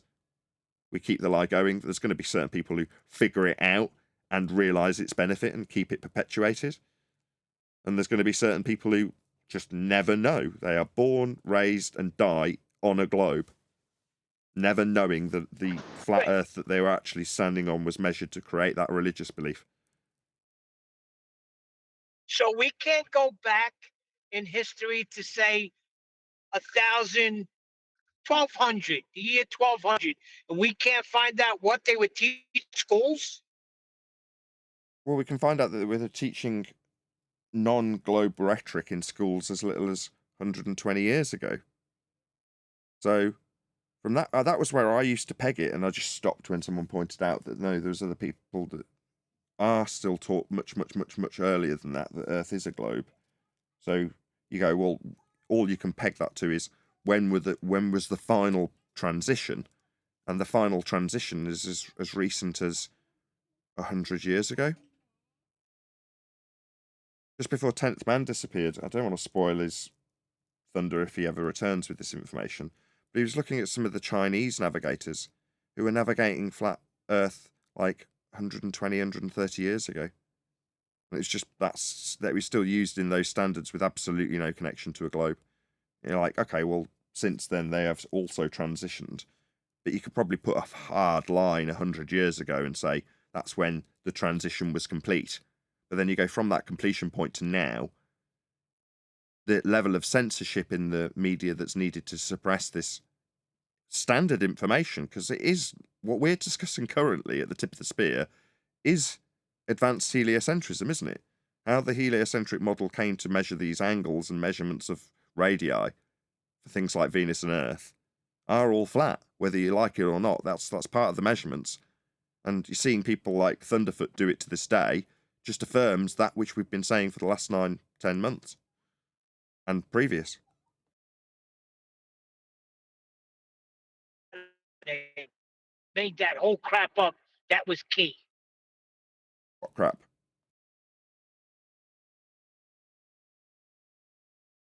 Oh, Neil's mic's a train wreck. Let's move on to the video, unless anybody's got anything to add from Discord. No Discord other than one deck. You've all been very quiet so far. So wait, you don't think the moon landing was put in place for that reason? The moon so landing's put in place. Put it to rest? The moon landing is put in place, like I said in the pre-show, so that where I can easily show a historic standard that discovered new worlds flat in what was previously known and can be shown and documented as being called outer space, the area beyond the horizon where the new worlds were found. To contrast that, if you're going to claim that the new worlds are actually the twinkling lights in the sky, you need something to substantiate that, don't you? So going there and coming back with rocks, look, the lights are definitely soil. We got rocks from the light in the sky, through the sky vacuum. We travelled through the violation of natural law to get them. Now you need to look up to the sky if you ever want to go to new worlds. That's why we're now covering this. Good segue, Neil. So this is where this particular podcast comes in, where they're discussing the whys and start that again. They're discussing the whys and wherefores of going to Mars and colonising it. Be there. So we need loads and loads of missions to drop loads of stuff already there. For example, there's the example of the Perseverance rover, if anyone knows about that. So we can drop something the size of a car that's completely automated, that can do all sorts of things. Oh yeah, I mean, if you play that video, don't put the audio on, but if you play it, and if anyone remembers, this is quite a few years ago now, that's it dropping into the Martian atmosphere. Atmo what now? That didn't take long. I picked it a random point, almost. So I listened to about 25 seconds of it at a random point and thought this is a good point to dive in. So, sphere-shaped air around a rock in a sky vacuum. So there's a very limited amount of sphere-shaped air around Mars for this parachute to work. No. You see, if there was any air on Mars for this parachute to work in Narnia, then it would be dissipating into the sky vacuum that the journey to Mars just took place in. Yeah? It's a law of nature. High pressure gas goes to low pressure. So if you're suggesting that when they arrive at Mars, there's suddenly, some high pressure gas there, just conveniently to make a parachute work? No, it's oxymoronic atmosphere, sphere-shaped air. Air doesn't take sphere shapes. You're never going to fart and ball it up for me. It just dissipates into the house, letting everyone around you know how stinky and dirty you are. That's what gas does. It dissipates into whatever volume there is available. So if Mars was a twinkling rock in a sky vacuum, as is claimed, then the gas would fill the space. Now that just means that every bit of this footage they're about to assess is all fake. There is no sky vacuum to have a journey to Mars. There is no atmospheric sphere-shaped air to make a parachute work in violation of natural law. So they can travel through the sky vacuum in this rocket, but these gas particles on Mars aren't dispersing into the 10 to the minus 17 Torr vacuum they just travelled through. That's a violation of natural law. Gas fills space. Space is fake. Outer space, the sky vacuum, is fake. They had a thing called the Sky Crane. Do you remember? Do you remember Perseverance? Anyone? Do you remember? I know the thing you're referring to now. You're showing it, but I didn't. It's a giant rover that's like the size of a car. Yeah. And it had a giant. That's real footage. That's the surface of Mars. No, it isn't. I can say unequivocally that this is not, quote, real footage, because you've followed that up by saying real footage from Mars. There is no footage that has come to fruition by way of a journey through a sky vacuum. So the rocket that went and got this, quote, real footage, traversed the high-pressure gas that we're all breathing, entered an area of vacuum, and then arrived back on a rock that happens to also have high-pressure gas not filling a vacuum for you to claim that it's real. No. Definitely not. Now, it might be real as in a reel of footage, in the old-fashioned sense, like tape going through a camera. You've really filmed what was entering into the lens. Yeah, they might have dropped a car with a parachute. Because I know they can do that here, where we have atmospheric, in quotes, pressure.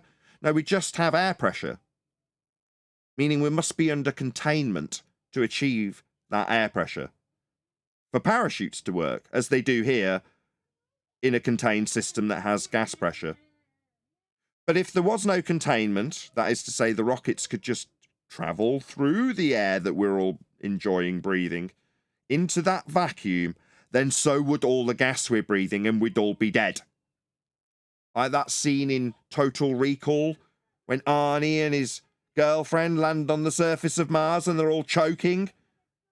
Why? Well, because gas fills space. Of course, in Narnia and Total Recall, the rules don't apply, like rules of nature, laws that govern the way gas behaves, descriptions of that which occurs always, like gas filling space, which is precisely what both the Earth's gas and in Narnia land, where this twinkling light is actually a rock that they can travel to, through the vacuum. The gas hasn't just filled.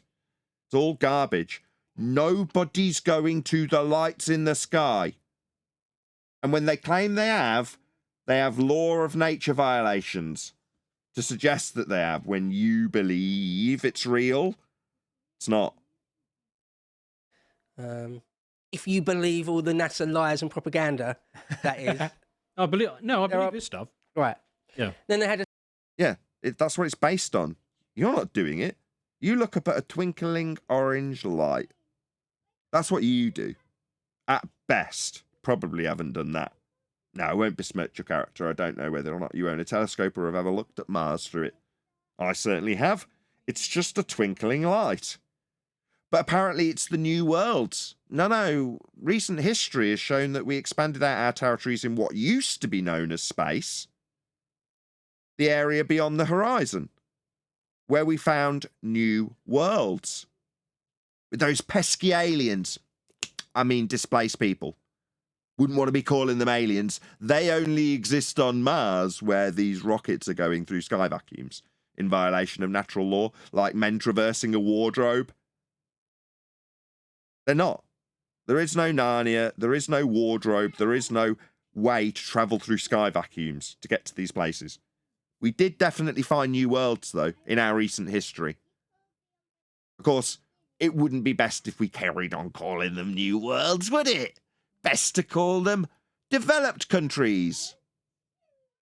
Don't call them third world countries, because third world is a bit too suggestive of how the actual history of our expansion of our territory actually went down. Call them underdeveloped countries. Yeah, because they're on a ball. And they were always on the ball.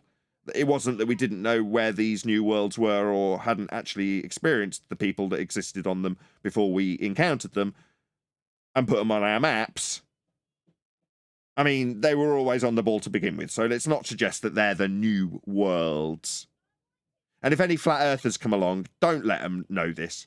Make sure they're only talking about Antarctica as an ice ring from a global projection that they definitely will be saying is the ring around the world.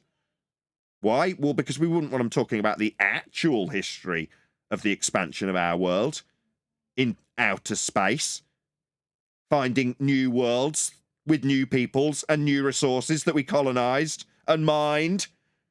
Those resourceful new worlds, just don't call them new worlds anymore. Just point at the twinkling lights and future fake your way to every person on Earth. They're so far away, it'll be decades before we actually get to do this. And by then we'll be future faking a new generation of people telling them it'll be decades. Meanwhile, in our recent history, we did find new worlds. A thing called a sky crane where it had rockets to sort of stabilize itself and then drop Perseverance down on some tethers and drop it gently on the surface. Anyway, we'll let that play for a bit while I keep on talking. But no, so putting humans on Mars is technically a massive, massive task. So first of all, we'd need It's not a possibility. Yeah, there's no journey to a light in the sky via a sky vacuum. The gas we're breathing would fill space, mate. It's a violation of natural law. You've just been lied to. And what's happening now is you're perpetuating the future faking you fell for. a much bigger and better Earth space station. Then you need a lunar station, gateway. But they also want to put people back on the moon to return. They didn't ever put men on the moon. Again, they'd have had to have travelled through a sky vacuum to get there, as we covered with you, exact same gentleman with the moon coverage, when you questioned whether or not it would be true based on whether or not flags were waving in it and other such crap. No, the journey itself took place through a sky vacuum in violation of the second law of thermodynamics. Entropic law debunks the claim that you can go to the moon and Mars. There is no sky vacuum. Turn to the moon. Turn. Yeah. But again, sort of at least semi-permanently, a base, perhaps on the south pole of the moon. This is how you position an argument when it's in violation of natural law. Make sure that people are discussing the technology, because then you can put men to work making the technology that everybody's associated with Mars travel. So if this technology comes to pass, then we've definitely got Mars travel, because that's how it's positioned. It's not whether or not we can actually have a light in the sky be soil that we can get to. It's how much fuel did they use? Were the rockets capable of holding pressure in the sky vacuum with very thin aluminium? What? So we don't want the gas to escape the rocket into the sky vacuum, but they look through the window at Earth with gas on the surface not filling a vacuum. It makes no sense if you look at it in that context, but if we just assess whether or not there's enough fuel, it's about whether or not technology can do it. And then if you can show a rocket on the ground burning that amount of fuel, then they definitely went to the moon. No, they didn't. You can create as much technology as you like and tell us how long with future faking it's going to be to get to that technology, to get to the Mars, that you'll be dead by the time that this future faking is supposed to have come to fruition. And as I said earlier, there's going to be a whole raft of other kiddies now, potentially adults then. They're going to be told it's going to be 40 years before we've got the technology. For all sorts of reasons, you want that or will need that.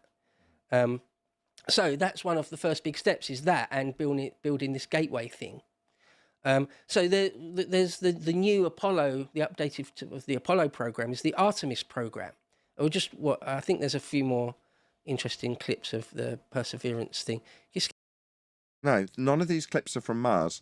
You're just watching what looks like 380p, low frame rate, low resolution, crap washed out colour picture of some sand dune on Earth.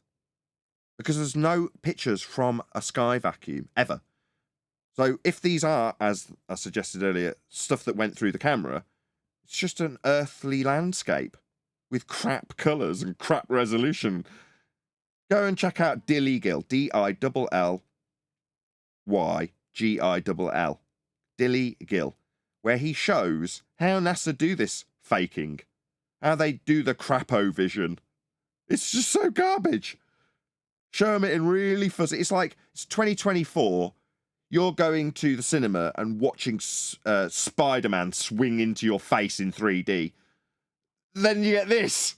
This is the cutting edge. Look at it. What is it? What even is this? Yeah? This crap that they future fake you with. Oh, you could be there. What, looking at this grainy crap? Wow, how enticing. Let's just make it bigger. What a joke. I'm sold. Put this in the brochure. Skip forward maybe a little bit, Samson. A bit more, a bit more. Well, anyway, just watch it from there. Again, to me, incredible footage of an alien world. Alien like the Americans think of the Mexicans when they cross the border illegally. Like those sorts of aliens. Like people from another land. Yeah? Maybe when we describe the new worlds with those sorts of people now described as displaced, we'd better not call them aliens, because that needs an association with people being on these places. It's not like we found places with soil with people on them that we now call aliens. I mean, displaced people.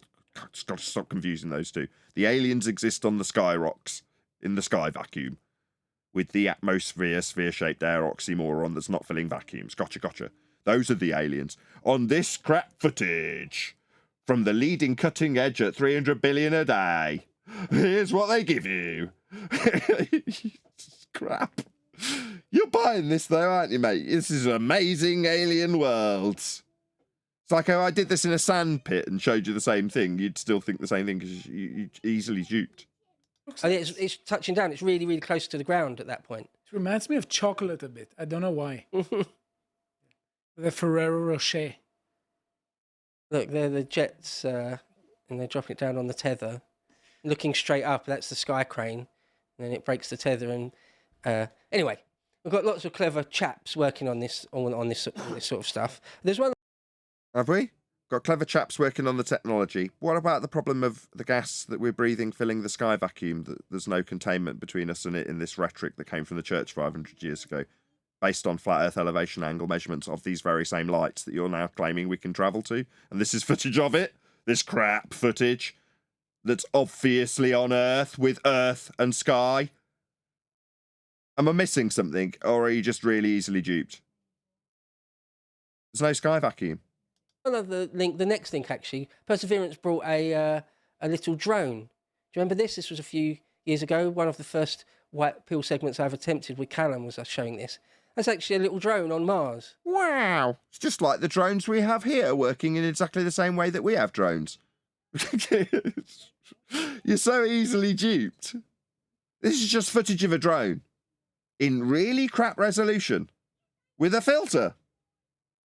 It's just a drone. And it worked really, really well. On Mars. Really? Well, it works well in the oxymoronic sphere-shaped air, not filling the vacuum. So here's the surface of Mars, and here's the horizon that looks suspiciously like an Earth horizon with an Earth sky. And let's just pretend that this is the black area of sky vacuum. I realise it's just where the frame ends. But for the sake of this example, right next to this sphere-shaped air, we've got the area they just travelled through, this black area of vacuum. So why is the drone working again? Surely all of this Martian atmosphere would immediately go into the vacuum. In line with entropic law, it's the second law of thermodynamics. High pressure goes to low pressure. Always. Without exception. But in this view, we've got the Earth, Mars, and the Martian sky. Yeah. And the Martian sky vacuum with the high-pressure gas not filling it. This is garbage. The fact that you believe this is on Mars is pathetic, when it's just a drone on Earth. Surprisingly well. As long as there's not storms, you can sort of fly around. Storms? Like weather systems that depend on the entropic effects of high pressure moving to low pressure? So in the oxymoronic sphere-shaped air on Mars in a sky vacuum, we've got high and low pressure systems following entropic law that creates storms, but the gas isn't filling the sky vacuum. You're an idiot. It's quite good because it's a very thin atmosphere. Really cool, yeah. It's obviously less gravity, but much less atmosphere. Oh, here we go. Much less atmosphere, right? Atmosphere. Yeah. Yeah, atmosphere. It's got sphere-shaped air not filling a vacuum, and also entropic abidance with storms. I see. That's a big problem. See, if you've got storms developing, then you've got high pressure moving into low pressure. Well, then you've got oxymoronic Martian sphere-shaped air not moving into the low pressure of the sky vacuum. How does that work? It doesn't. This is all fake. Filmed on Earth, and you've just been lied to. Someone just try and join. No. Yeah. But these guys are really clever, and they figured it all out. And it has actually appeal to authority. A roaring success. I think we will do this drone. but, as humanity, but I don't know if it's going to be in our lifetimes. I hope it is. Yeah, hopefully it will be in the 2030s. Hopefully, future fate your way to going to Mars like they've been doing for years. They're not going to. It's all 2040s. Maybe we have billions of dollars or pounds in the future. And, you know, we're one of the select few who go. I'm not going. Billions? Drop in the ocean, mate. We need to sink trillions into it. Tens of trillions! Drop in the ocean, mate. You're thinking too small. Yeah, but if there's any major catastrophe, the survivors will have to go to Mars. So there's going to be a very select club of people. This is a marketing technique called the death cell. Yeah, we're based on our instincts. Reproduce, don't die. Well, what do you think he's appealing to here? If we all die, we'll need Mars. Give them 20 trillion. People who are going to have tickets to Mars. Right. You wouldn't want to be there. And to be fair, and you wouldn't want to be someone without a ticket. Because I've got a golden ticket. I'm going to go to Mars. Elon is very rich and very motivated, and he clearly wants to do it in his lifetime, and he's older than us. So yeah, when Elon knows it's all fake. The reason he's having the success in the world that he inhabits, in the timeline that he inhabits, in the pseudo-Romanian space dimension that he peddles, is because he's happy to peddle it. He gets away with being allowed to punt his electric vehicles, do all the bullshit that he's allowed to do, because he goes with the flow of the narrative. The Western world religion is upheld by Elon. Well, in my mind, there's no way he knows it's not fake. He says it. Well, you know it's real. It looks so fake. You're telling me that's a man who doesn't know what we're saying? No, he knows. He just knows it's not in his interest to do what we do. Now, obviously, we have found out to our detriment just how bad it is to talk about this stuff. You'll be shoved to the bottom of the lists on YouTube. You'll be censored. You'll be ridiculed. Elon Musk has found great success by peddling this crap to idiots like you to keep it propped up. And he has afforded great success in return. But in my mind, he knows damn well he's not going to that light in the sky as he lies to you guys about it. But he must. It's a necessary evil, he might describe it as. But in my mind, there's no way Elon doesn't know. He ain't going to that light in the sky. He knows damn well it's all fake. But it looks real, doesn't it? He's going to do everything he can to get it done in his lifetime, so we should be all right. Hopefully. I'd just like to see it.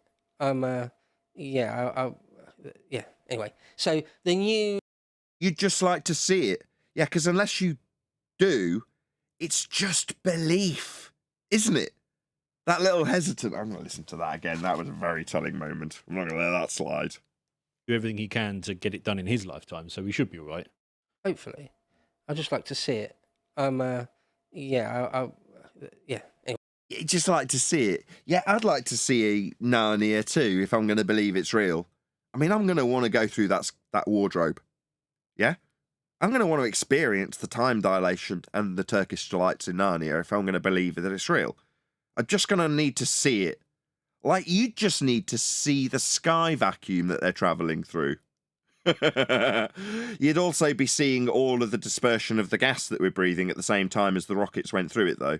I mean, obviously, this is a crazy narrative because we'd have never developed gas pressure in the first place if the first particle of gas left the ground and in Narnia went into a sky vacuum. It would just dissipate immediately into it. It would leave the ground in whatever vector it's travelling and continue in that direction indefinitely until it collided with something. So we'd have never developed gas pressure on Earth if there was nothing containing that gas pressure. Your world just has a sky vacuum right next to that pressure, doesn't it? Like in your black bit next to your Martian air in a sphere shape. Yeah, air doesn't take sphere shapes. It just fills spaces. Anyway, so the new Apollo program, if you like, for the 21st century is the Artemis program. And these are the missions that are going to take us to the moon. I appreciate the naming as well. Apollo's sister. Yeah. And so... Yeah, very appropriate that your religion would be based on the names of Greek gods. How appropriate. Yeah, this is because it's your religion. So it is, it's appropriate. They keep extending how many missions there'll be. Last I saw, they slated as many as... This is not going to be very many, I know the percentage of my viewers, but there's going to be women out there that have got a nice narcissist boyfriend. Yeah, we'll get married next year. We'll start planning in 6 months. 6 months rolls by. When we're going to get married then? We're going to start planning. Yeah, we'll get married next year in the summer. We'll start planning it at Christmas. Christmas rolls round. We're going to start getting married. We're going to look at making plans. Yeah, now we've got Christmas out of the way. We'll start looking at plans in about 6 months' time for next year. Just future fake your way to the woman's heart. Because the effect when that woman hears it, oh, we're going to get married. We're going to start planning it in 6 months. The effect is immediately realised. It's the desire has been satisfied in that moment. No weddings needed. And the narcissist will know this. Just future fake your way to it constantly. Now, even better, if you can start looking at flowers and napkins in Homebase, because then there's this impression that you may even be spending money towards it. But a few napkins and a few flowers doesn't cost very much. Certainly nowhere near as much as a wedding. And in this respect, you can throw as much of your endless stream of money at people that will back your lie by producing technology. That numpties like this will discuss whether or not the technology is going to come into fruition in the next 20 years. It's great. What a great narcissistic way of lying to people. 16 Artemis missions. So they've already done Artemis 1, which was an unmanned, uncrewed, but full-size rocket. We already went to the Abbey. We walked around the Abbey. I mean, it's almost like we're getting married now when we're walking around it. We're in the Abbey now, aren't we? Yeah, 6 months, we'll start planning it. What's that? We need a really nice hotel. Oh, well, let's go for a meal at this hotel. That'll be where we potentially think about. It might be one of the things we consider on the list of places that we'll get married and have our reception at. So we'll have a meal. It'll cost 100 quid, as opposed to the 10 grand to rent it out for the reception that we're not having ever. It's going to be in 6 months. I don't know why I'm laughing. It's terrible, really, because this is just pure death cell and narcissistic future faking. Was it SLS rocket full size to the moon, slingshot round the moon and come back just to test to make sure they can still do that? And you can't slingshot because slingshot is a description of Keplerian orbital motion, isn't it? Where do you think Kepler got his values for these slingshot orbital motions that you're going to be doing? Oh, well, they came from flat Earth elevation angle measurements of the stars to produce these models for the church to better predict when the stars would be in the places in the sky because they couldn't figure it out very well. So they had some off-the-wall thinking and turned Earth into a ball with the angle measurements to things like Polaris at its minimum for a radial value that Huygens can later infer as given them the scale because they know that the line in the sky called Venus is the same size as the spherical Earth that was measured flat. You can do all of these things to believe later in history that we're actually standing on the surface of a ball and doing slingshots with these church-based maths. Nobody's doing slingshots in Keplerian orbital motion, my friend. No, you definitely can't do these things. These are concepts invented mathematically. And their only real purpose is to better say when the stars will be in certain places. Not so you can go to them. off the ball that's been used to predict where they'll be in the sky, measured flat with a flat ground. I mean, that's utterly absurd. I mean, that is also the religion that we all in the Western world, and the majority of the world, in fact, believed, for us, past tense, to this very day. But we're not. You can't slingshot around the moon. It's a Keplerian orbital motion. That was a complete success, or almost complete success. When the thing landed back on Earth, they realised there was a couple of things that weren't 100% perfect, but largely, sort of 95, 99%, all went well. They've already picked the crew to go back. If you scroll down, Samson, on that, a little way down, you see the crew. If they ever leave the ground claiming to go to Mars, and they do interviews that say they have or are going to, I'm not going to call it until they do actually suggest they've done the mission. Like the NASA astronauts. They're all liars. The ones that say they've gone to the moon are liars. They haven't. Now, this crew are either being prepped for or already know that at some point, if they're going to suggest they've been there, they're going to have to lie. Now, maybe they're in the stage that the NASA astronauts are in. Of course you're going to go to Mars. Now we need to do the training and show you the technology in preparation for going to Mars. So they're just being put in the same position as these numpties, future faking. In other words, they don't tell the people on this list that they're not really going to go to Mars, but you're going to have to lie about it. They tell them they are. They are getting married in 6 months. So when they tell the world, I'm definitely going to Mars, people will believe them. Like they believed that spinster when she told the world she was getting married in 12 months. I hope It is a bit diverse, yeah. Thank goodness. Yeah, thank God. The first person of colour and the first woman to land on the moon. To be married in the Abbey with the beautiful hotel reception. So anyway, that's the crew. So Artemis 2, they're going to do a crew, and that's in September next year. It'll be like Apollo 10, where they fly around the moon with people in it, fly around the moon and come back, and then Artemis 3. No, they won't. So this bit of the lie, that'll either get cancelled, like so many others. I vaguely remember a guy called Tim who was claiming to go to the moon about 12 months ago. Do we all remember Tim? A member of the general public in America that was told he was going to go to the moon? Why isn't Tim coming back telling us he's been to the moon? Oh, did that fail? Oh, is this the latest one? Maybe this is Timmy. We'll find out. 3, which is meant, I think, in 2026, same crew, I believe, is where they actually plan to land on the moon. No, they won't be going around the moon. They won't be going to the moon. They won't be travelling past high-pressure gas that we're all breathing into an area 10 to the minus 17 torr sky vacuum to slingshot in a Keplerian motion derived from the church's mathematics of predicting where the stars will be. It's all garbage. And it'll be Elon's That'll be an important Starship. first. It's fun with But us. they're just going to yo-yo between it, aren't they? Going to the moon so we can prove it is really a new world, unlike the new worlds we discovered flat when we navigated with these stars that are now being claimed to be the worlds themselves. We found the new worlds with the stars by traversing the world flat and measuring the angles to them. Now, oh no, we're not going to find new worlds with the stars. The stars are the new worlds! Look, Elon's put a crew together. Sequels, the And I think they're going to land. Fast and Furious 20. I said they're going to land at the South Pole, right? Yeah, Artemis 20. It might be. I think they're up to 16. I've heard somewhere. Saw a video somewhere.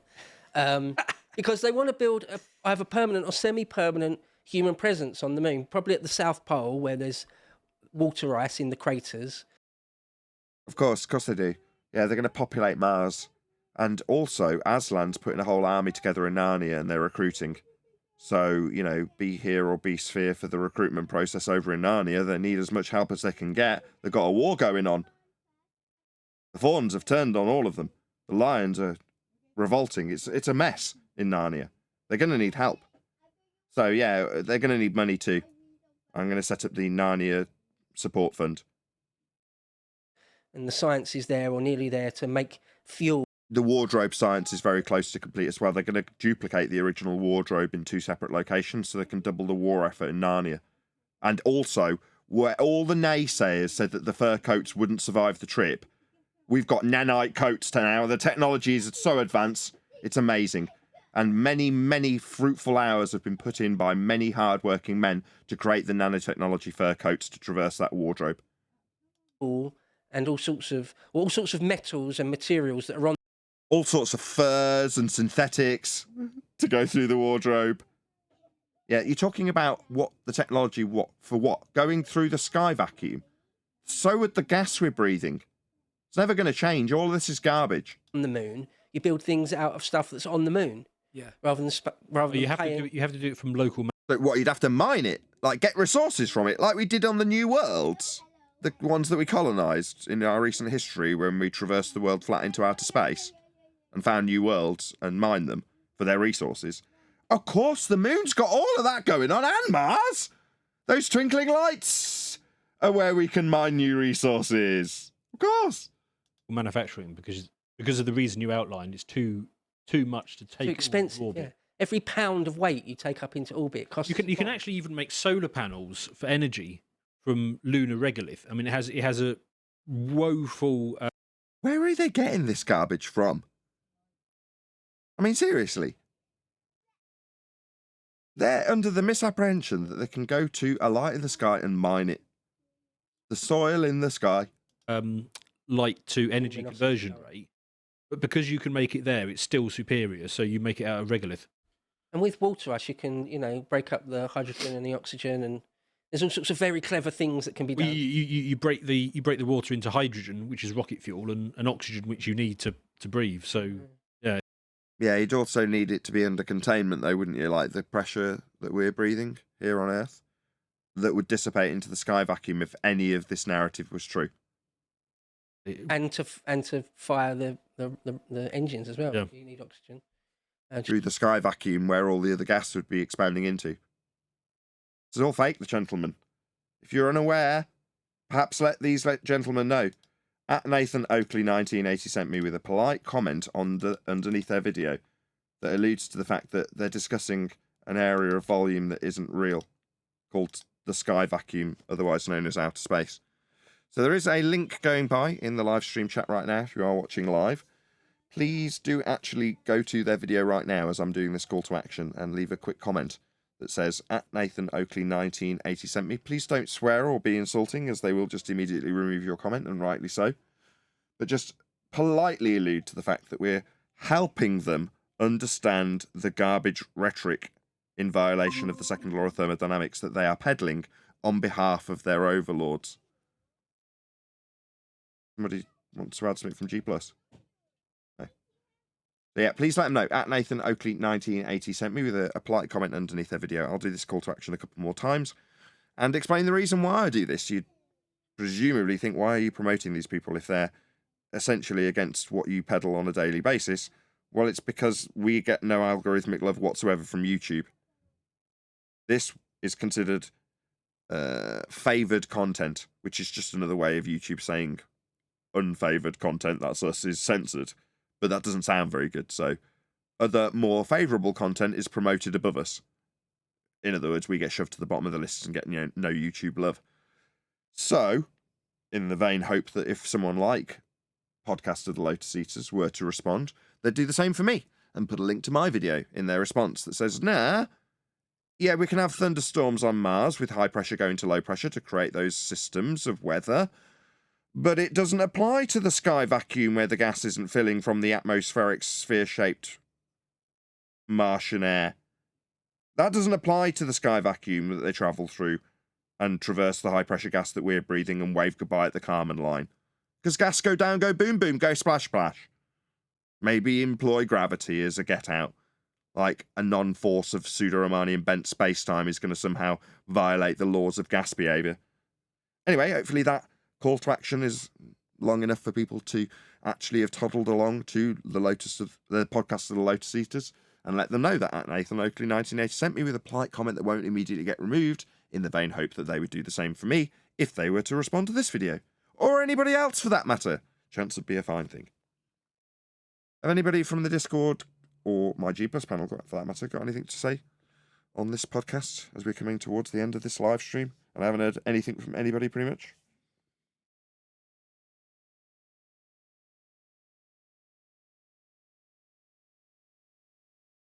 Come on, help me out. Asking you to join in. I'm in the garden because it may sound bad, but yeah, it sounds like these guys are just like agreeing with each other about concepts that aren't proven at all. Yeah, in the back of his mind, the one guy knows that he just wants to see it. Now, it might be me reading too much between the lines because he's talking about seeing Elon Musk produce the technology to do it in future, and he wants to see that, but that just means he's got very low standards. I'll employ a higher standard and assume the best for him, which is to say that in his mind he's going, no, I actually want to see this. That is to say, if I'm going to believe in a sky vacuum, I'm going to need to see that that's the case, that I can go past the high pressure gas into an area where gas isn't filling. That's 10 to the minus 17 to a vacuum. He can't, he won't. It's a violation of natural law. Space is fake. Gas fills space. Anybody else? Thank you for piping up, Flat Earth Ranger.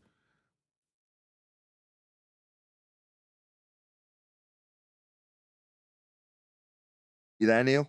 Did I do a good enough job explaining the juxtaposition of the actual expansion of our flat territory into the new worlds and the aliens that came from them in what was formerly known as outer space towards the offing? That would be the horizon. Not up. Out. That's how we actually found the new worlds. I'm saying this for my audience more than anything else. We're given, when we arrive in Flat Earth, a standard Flat Earth rank and file rhetoric that we're supposed to peddle and regurgitate about ice walls at the edge of a known territory that's been created by projecting a globe-shaped map onto a azimuthal equidistant projection. Well, when you do that, you end up with this ice wall that we're supposed to defend or argue about or speculate what's beyond. And we don't need to. We have expanded out the new territories, and we called them new worlds. They were found in outer space, when that area beyond the horizon that we hadn't yet explored was undiscovered. That's what we called it, outer space. And then at some point in history, outer space stops being the area beyond the horizon, and we're told it's a big ball, you just go around and come back on yourself. There are no new worlds. It's like the scene in Truman Show where she pulls down the map and says, it's all been discovered already, there's nothing else to see. Right, okay, but in our recent history, we did travel out with the stars, measuring them flat, finding our positions and tracking their positions and locations with respect to the ground that they were above. We got extremely accurate documents, and we're even able to predict their motions. All flat. And from there, we go, actually, no, it's probably best we don't find any more new worlds. Let's just point at the twinkling lights we use to assist us in finding these actual mineable, colonizable territories, and just say the lights we use to find them are actually the soil now. That's the dupe. And then you get numpties like this discussing the technology that they're going to employ to go through a sky vacuum to an area that they're seeing on crappy low-res footage of a parachute working in atmosphere that's not dispersing into the sky vacuum they just travelled through. The whole thing's preposterous. When you break it down, it is quite amazing that we ever believed in this crap. So far-fetched. They did a good job. Oh, thank you, Neil.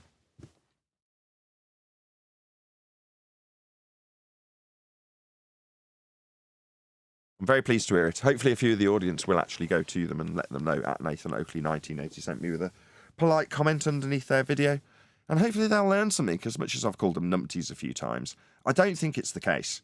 It's said to a certain degree for dramatic effect, but it's also my projection of my own inadequacies when it comes to 10 years older me looking at this subject in a similar vein, or 15 years older me, I should say, when I was looking at Science at NASA podcasts and just having that empty feeling that I get the sense or impression this guy was expressing when he's like, I just want to see. Like, yeah, so did I. When you're being peddled artist rendering from NASA after artist rendering and endless promises. I remember all the promises of going to Mars and finding water 5 times. You know, like we hadn't remembered the last time they did it.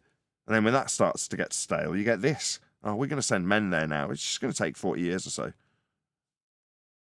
Anything else from anybody else? No? with that, if you are watching this on either Nathan Oakley 1980 or Nathan Oakley premiering streams, then stay tuned, as there will be an after show to follow.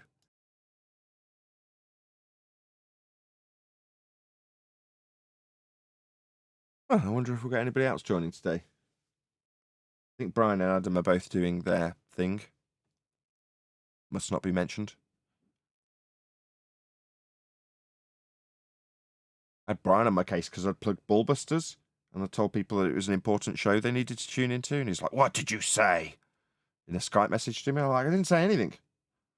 Ask Adam. He also didn't say anything when we told people how important it would be to tune into Ballbusters on Saturday.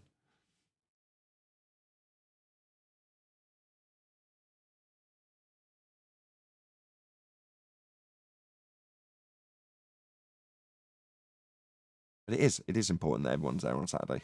Ballbusters is going to be a great show.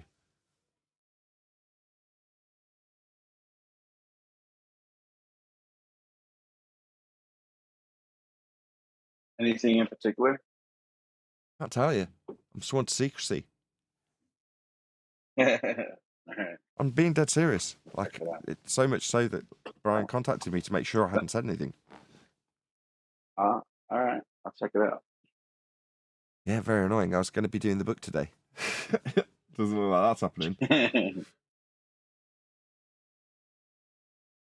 Now, we did make a start at the end of last week, so hopefully we'll be able to get into the swing of it before the end of this week.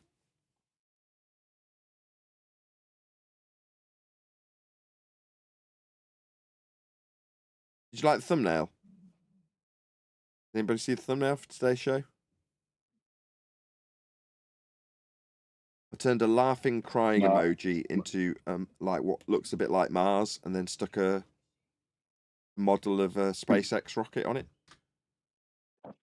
Nice. My phone's been in my pocket, so I didn't see anything that you were streaming. That's all right. And then the title got a laugh as well, so I called it Live Mars Trip. Nice.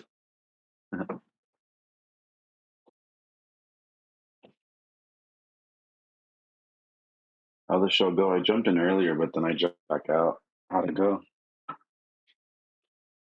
Any numpties joining? No, not as yet.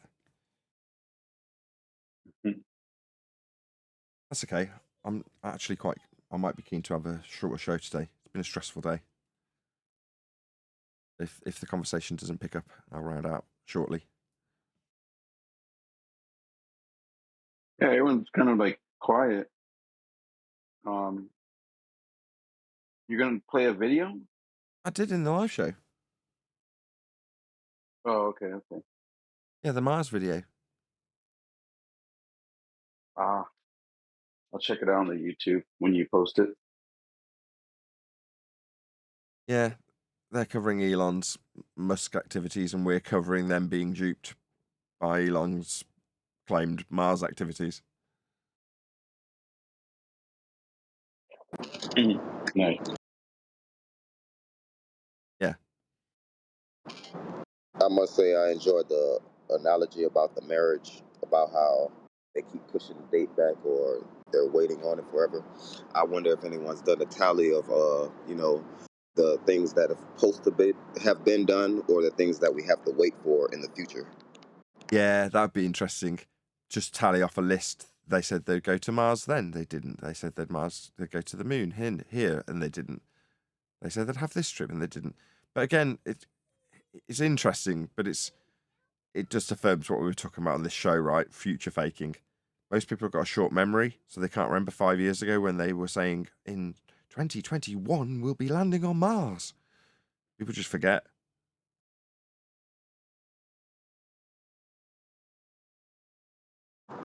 Yeah, I shouldn't make a list. I've been thinking about that for a while now. Do you agree with my analogy? It's just future faking, a psychopathic tactic. 100%.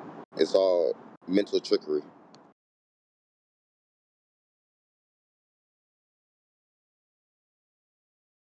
It's traumatizing though.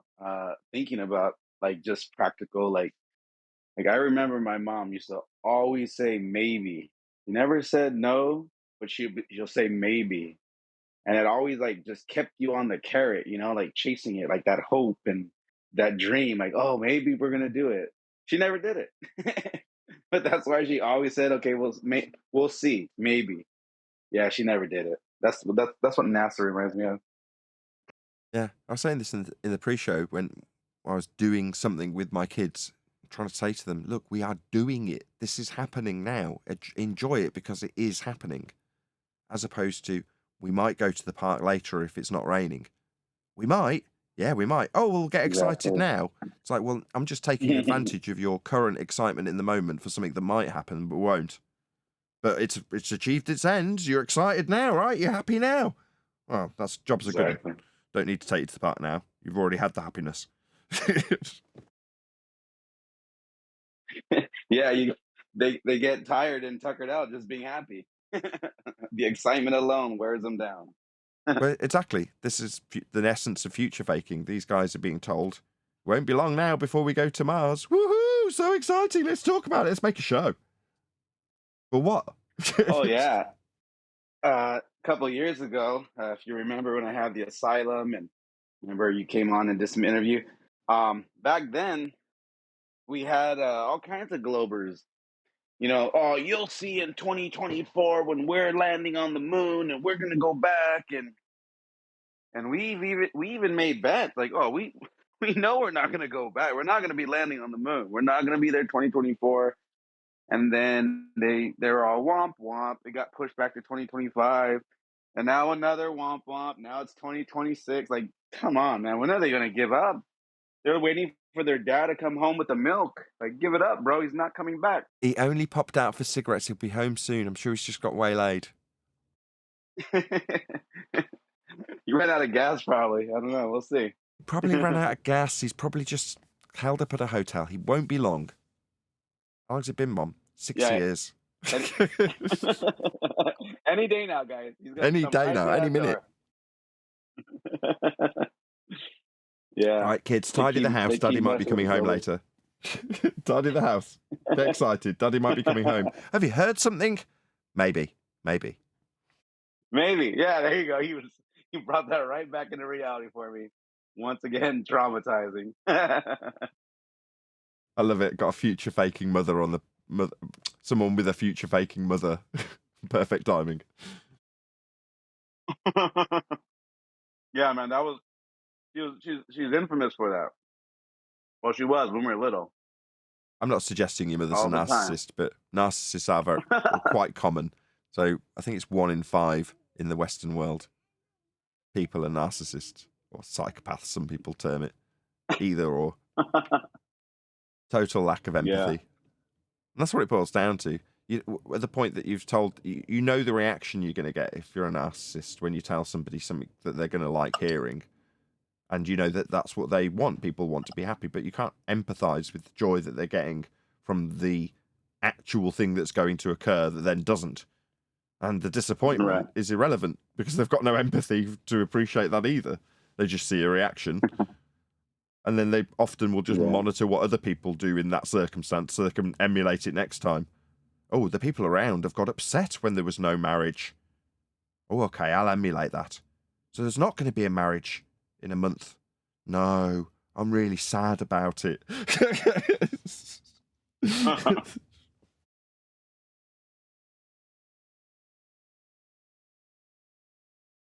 But I'm sure we're all very sad that we didn't get to the moon in 2024. Very sad. But on the upside, going to Mars very, very soon. Maybe. Maybe you can come. We'll see. Maybe you'll be there. Yeah, it's quite comical at this point. And man, I'm starting to have some like I'm feeling like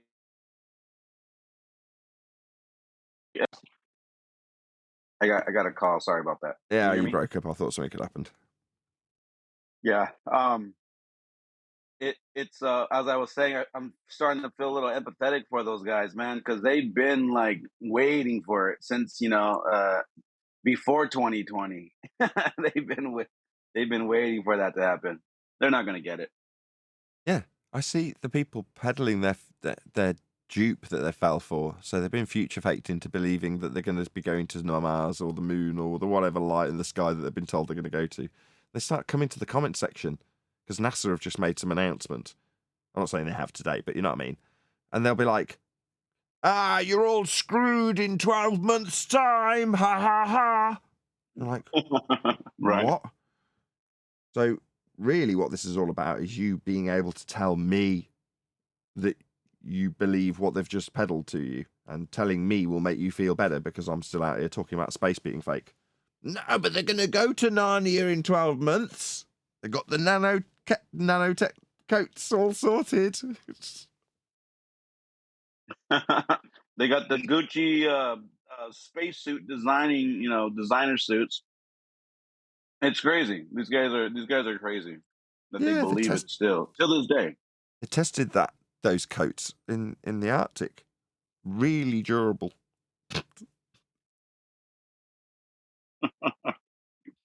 Fashionably durable. Yeah. Now look at this live footage from Narnia. It's like an alien world in 360p.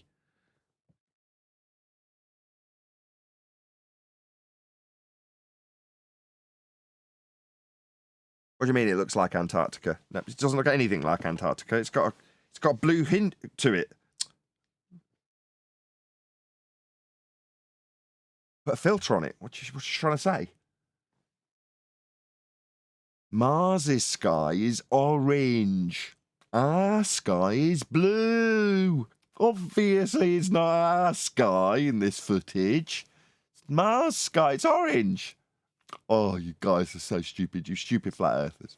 Why would you think it's the same sky? It's a different colour. Meanwhile, you could pick like 7 different colors on your phone, ambient, cool little filters, and they don't think NASA can do that. It's like, what? Where's the logic in that? No, it'd be cheaper to go to Mars and get the footage than it would be to fake it with a filter. What are you talking about? Right? Do you know how expensive faking stuff is? It's cheaper to go to Mars. Just get the footage. This is what they did. Cheaper.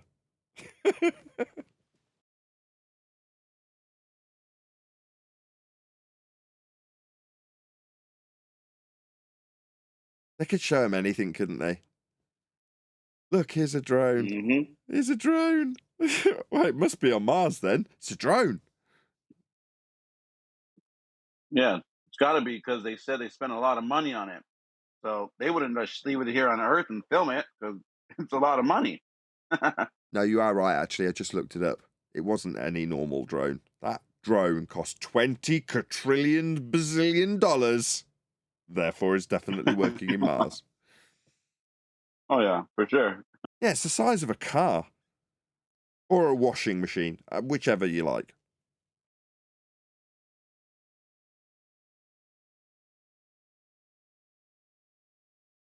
Speaking of that, didn't their drone apparently stop working? It's no longer working. Didn't it break? It lost Wi-Fi. Yeah, but Voyager's still kicking after 60, 70 years or whatever long. Maybe longer now. Yeah, it's got 286 inside, Intel inside. Awesome. It's got a couple old school resistors and capacitors that drone didn't have. It's running on valves or something. Right. It's amazing. These guys think they're sending a signal that far, making it turn left or turn right. But that far, there you go. Receiving things back. Hang on. That far is a value that they've come up with their scale in their model, isn't it? Uh-huh. So when the guys I was talking to yesterday were like, yeah, I think it's a bit far-fetched so we can go to the moon because it's too far. You're like, where do you think you're getting the distance from? Flat Earth measurements and scales. AQE. Mm-hmm. Yeah, it's strange, right? They're always having an altitude from our position. It's really interesting. Yeah. But when they say, oh, it's going to take ages to get to Mars, you're like, why? Well, because it's so far. Okay, how do we know how far it is? Well, we measured it. How did we measure it? Well, with the heliocentric Keplerian and Huygens scale model that we derived from the flat Earth elevation angle measurements to the stars, off a flat Earth. That's how we know how far. When we take that flat Earth angle measurement and put it into an orbital motion with an Earth that violates the measurement you took, it's really far. Okay.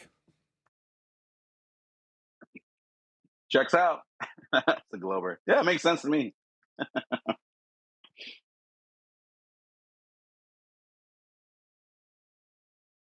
Did you find out if Adam and Brian are working together tonight, Kiwi?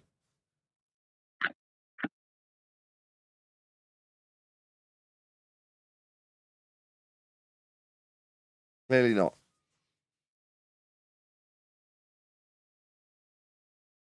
Don't know yet. Fair enough. Trying to get a handle on things, see if they pop in here, see what's going on, how we're going to break this up. It's really quiet. I'm considering rounding out because it's so quiet.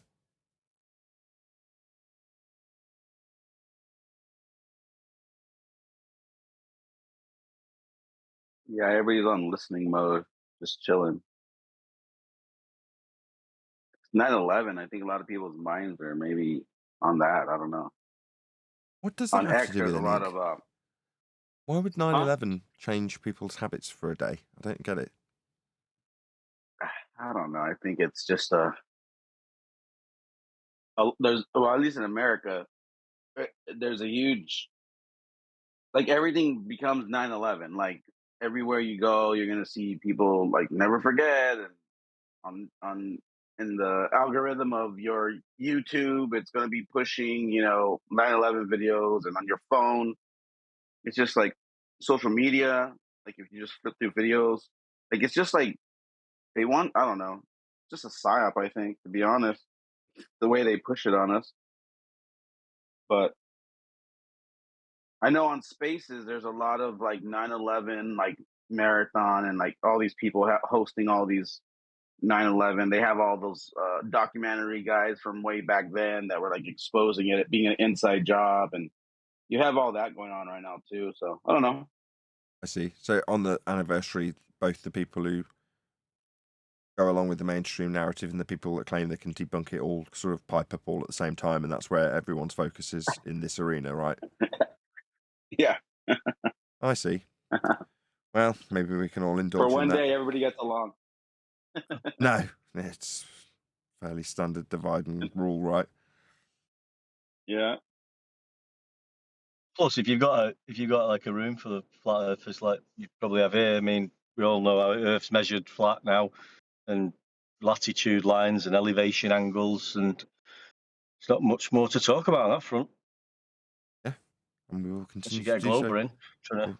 We'll continue to do so tomorrow, because with that, I'm going to round out this show and say another huge, massive, enormous thank you to both Discord and G+ panels for making today's after show possible. And of course, a massive thank you to all of you for liking, commenting, sharing, subscribing, joining as a Nathan Oakley 1980 channel member, and all that good stuff. I've been Nathan Oakley, and I will see you all in the next video.